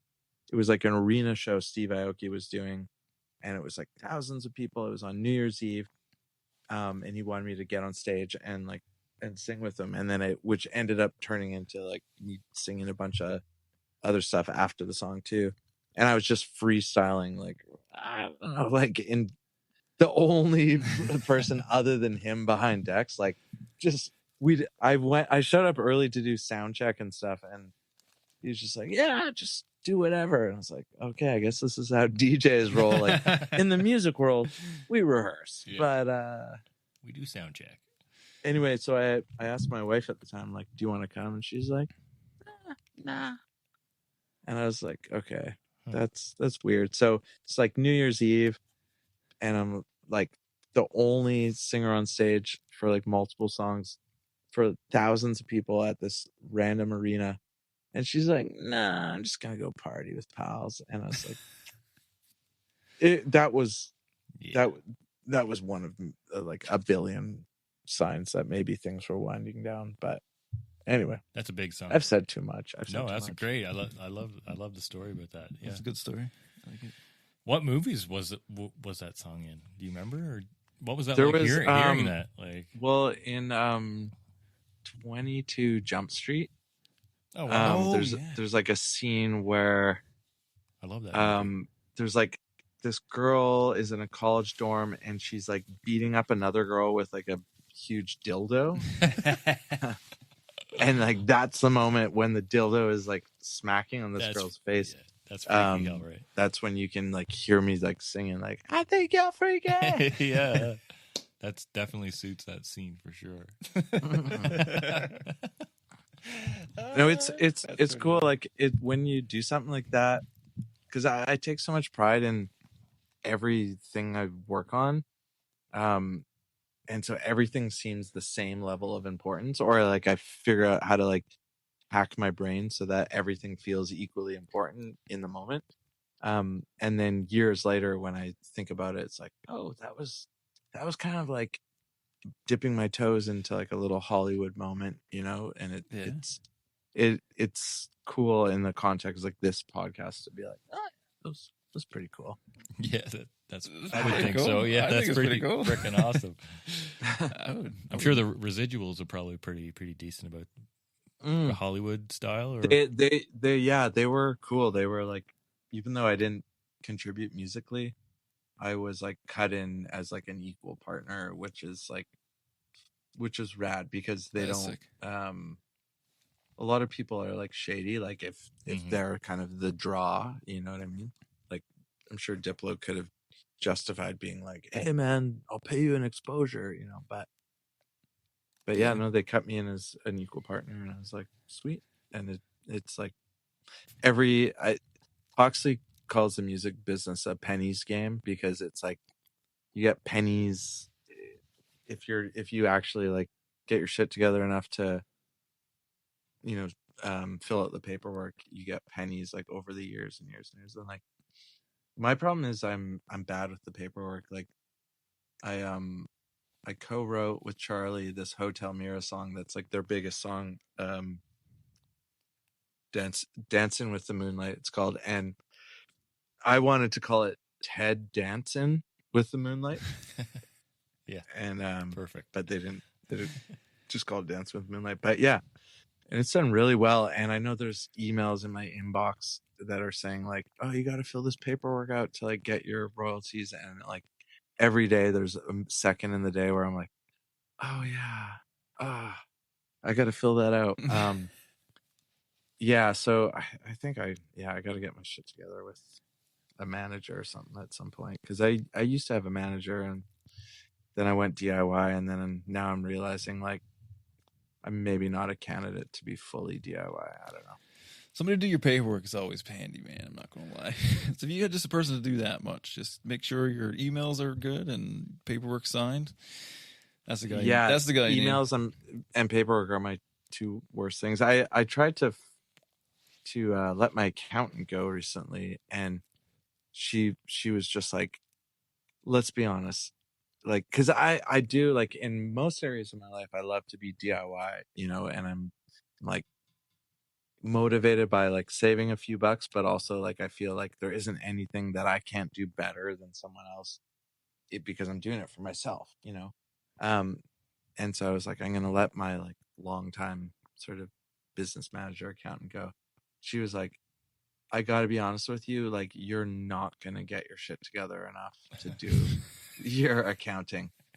And oh my God, was she ever right? Yeah, no, because I mean that's not what you get up for in the morning, right? So like it's kind of hard to be bothered by mundane. You have to know your limits. Yeah. Oh, your know camera, your limits. Your camera cut out again. Oh, I cut out. We got dead video. Still hear you. Is it Audio working? is great, but Is it working? Smoking. video is just paused or something. Or Oh no, blurred, yeah. completely. But you can blurred. hear me. Yeah, yeah. Yeah, perfect. Actually. Oh shoot! You know what? I think my phone just died. Well, you know what? We've had a great chat. Maybe this is Yeah, I think it's been You're- 3.5 hours. We're almost 4 hours in. Oh my God, dude! I'm sorry. No, dude, No, I it's love totally best kind. This is wicked. To be fair, maybe just leave me alone. I'll just sit here talking to you the whole day. Oh To be man, perfectly Good it, hangs. it is Definitely good hangs. Yeah. Good hangs. I don't Sure. get to chat with anyone really the way I chat with you guys, so I appreciate it. Oh no, man! This is what it's all about. This is the beauty of doing a podcast, is you get to chat with Steve Bates. What was Yeah, there you are. hey. You're back again. Something's good. Procam. Oh, ProCam's Oh, on. Procam. See, this is what it could have looked like this whole time.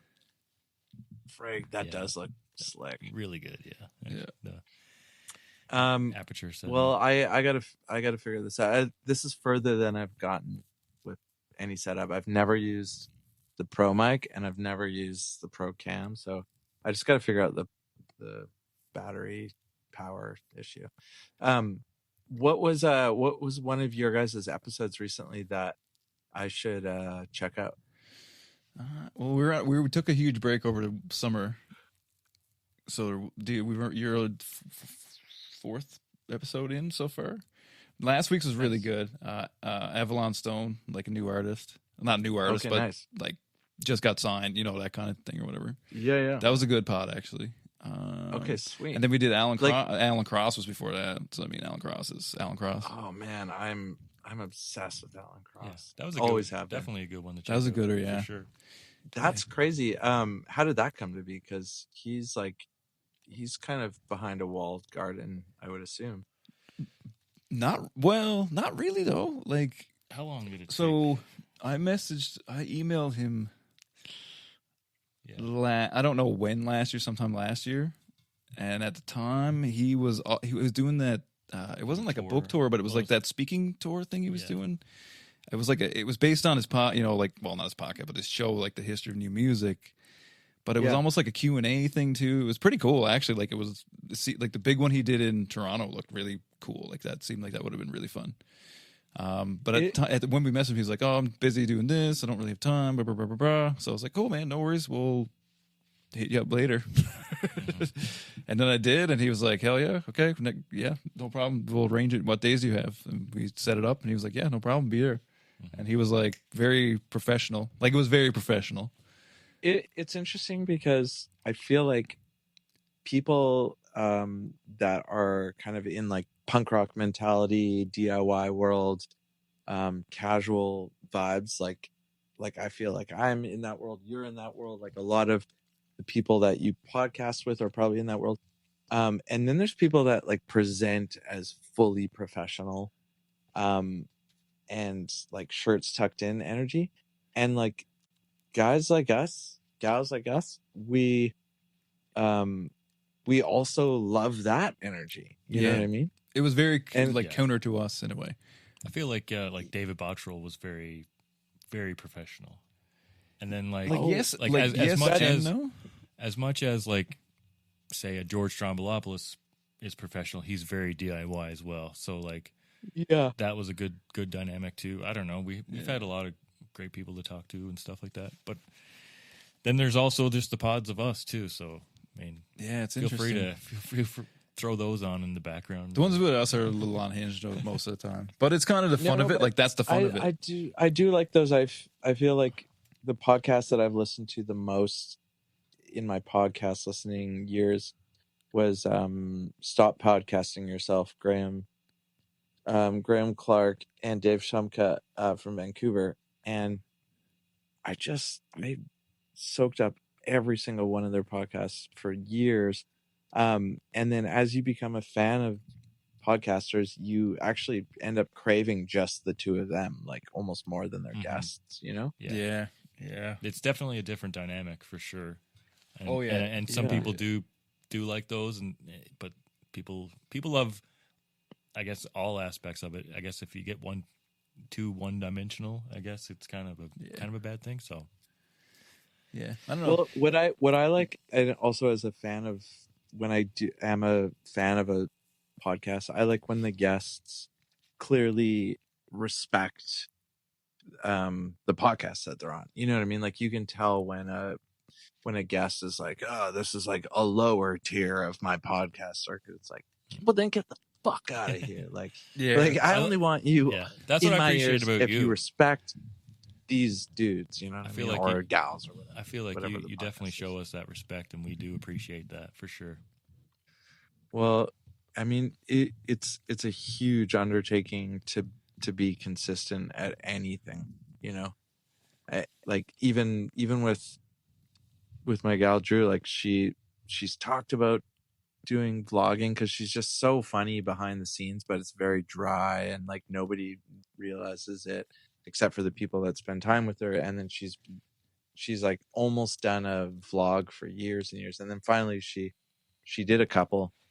But like life is crazy. It's like it's hard to, and the ones that she did, like I was like, oh my god, and she was so happy when she was working on them. Like I've never seen her so creatively satisfied, and like everyone that is in her life was like loved her vlogs, and so there's nothing stopping her from doing more in terms of motivation, but it's just really hard to consistently devote time to any one thing, no matter how rewarding it is, you know. So I think that's a testament to your guys's I don't know what the word is, joie de vie.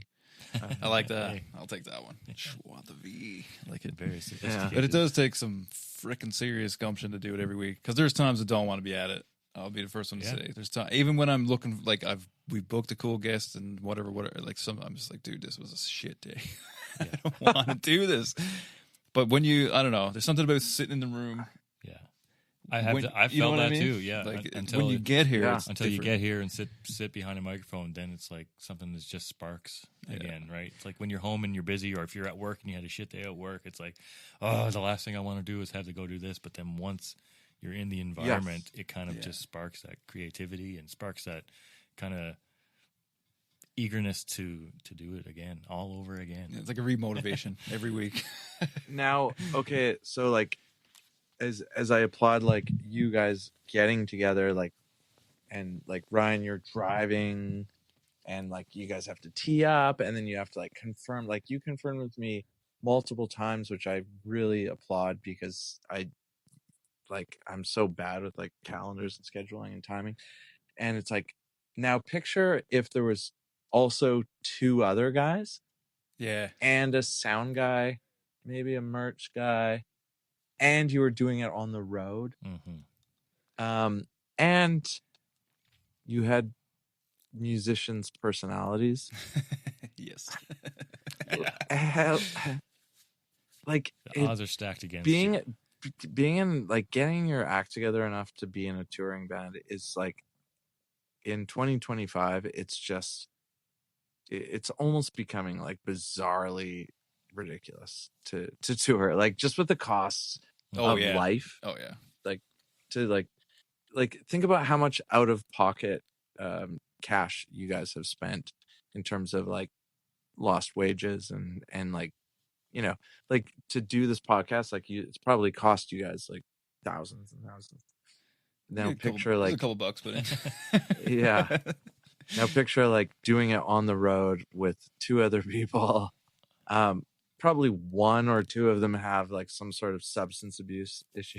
And then you have like crew members, and there's hotels, and ticket sales, and it's just like, yeah, I don't understand how the world works. I don't understand how anyone can afford a car and gas and stuff. Yeah. Anyway, Yeah, I don't get it either. Like, I don't know. 'Cause people always compare everything to, like, the friggin' Taylor Swift show kind of thing, but it's like, dude, this is like a bajillion-dollar operation.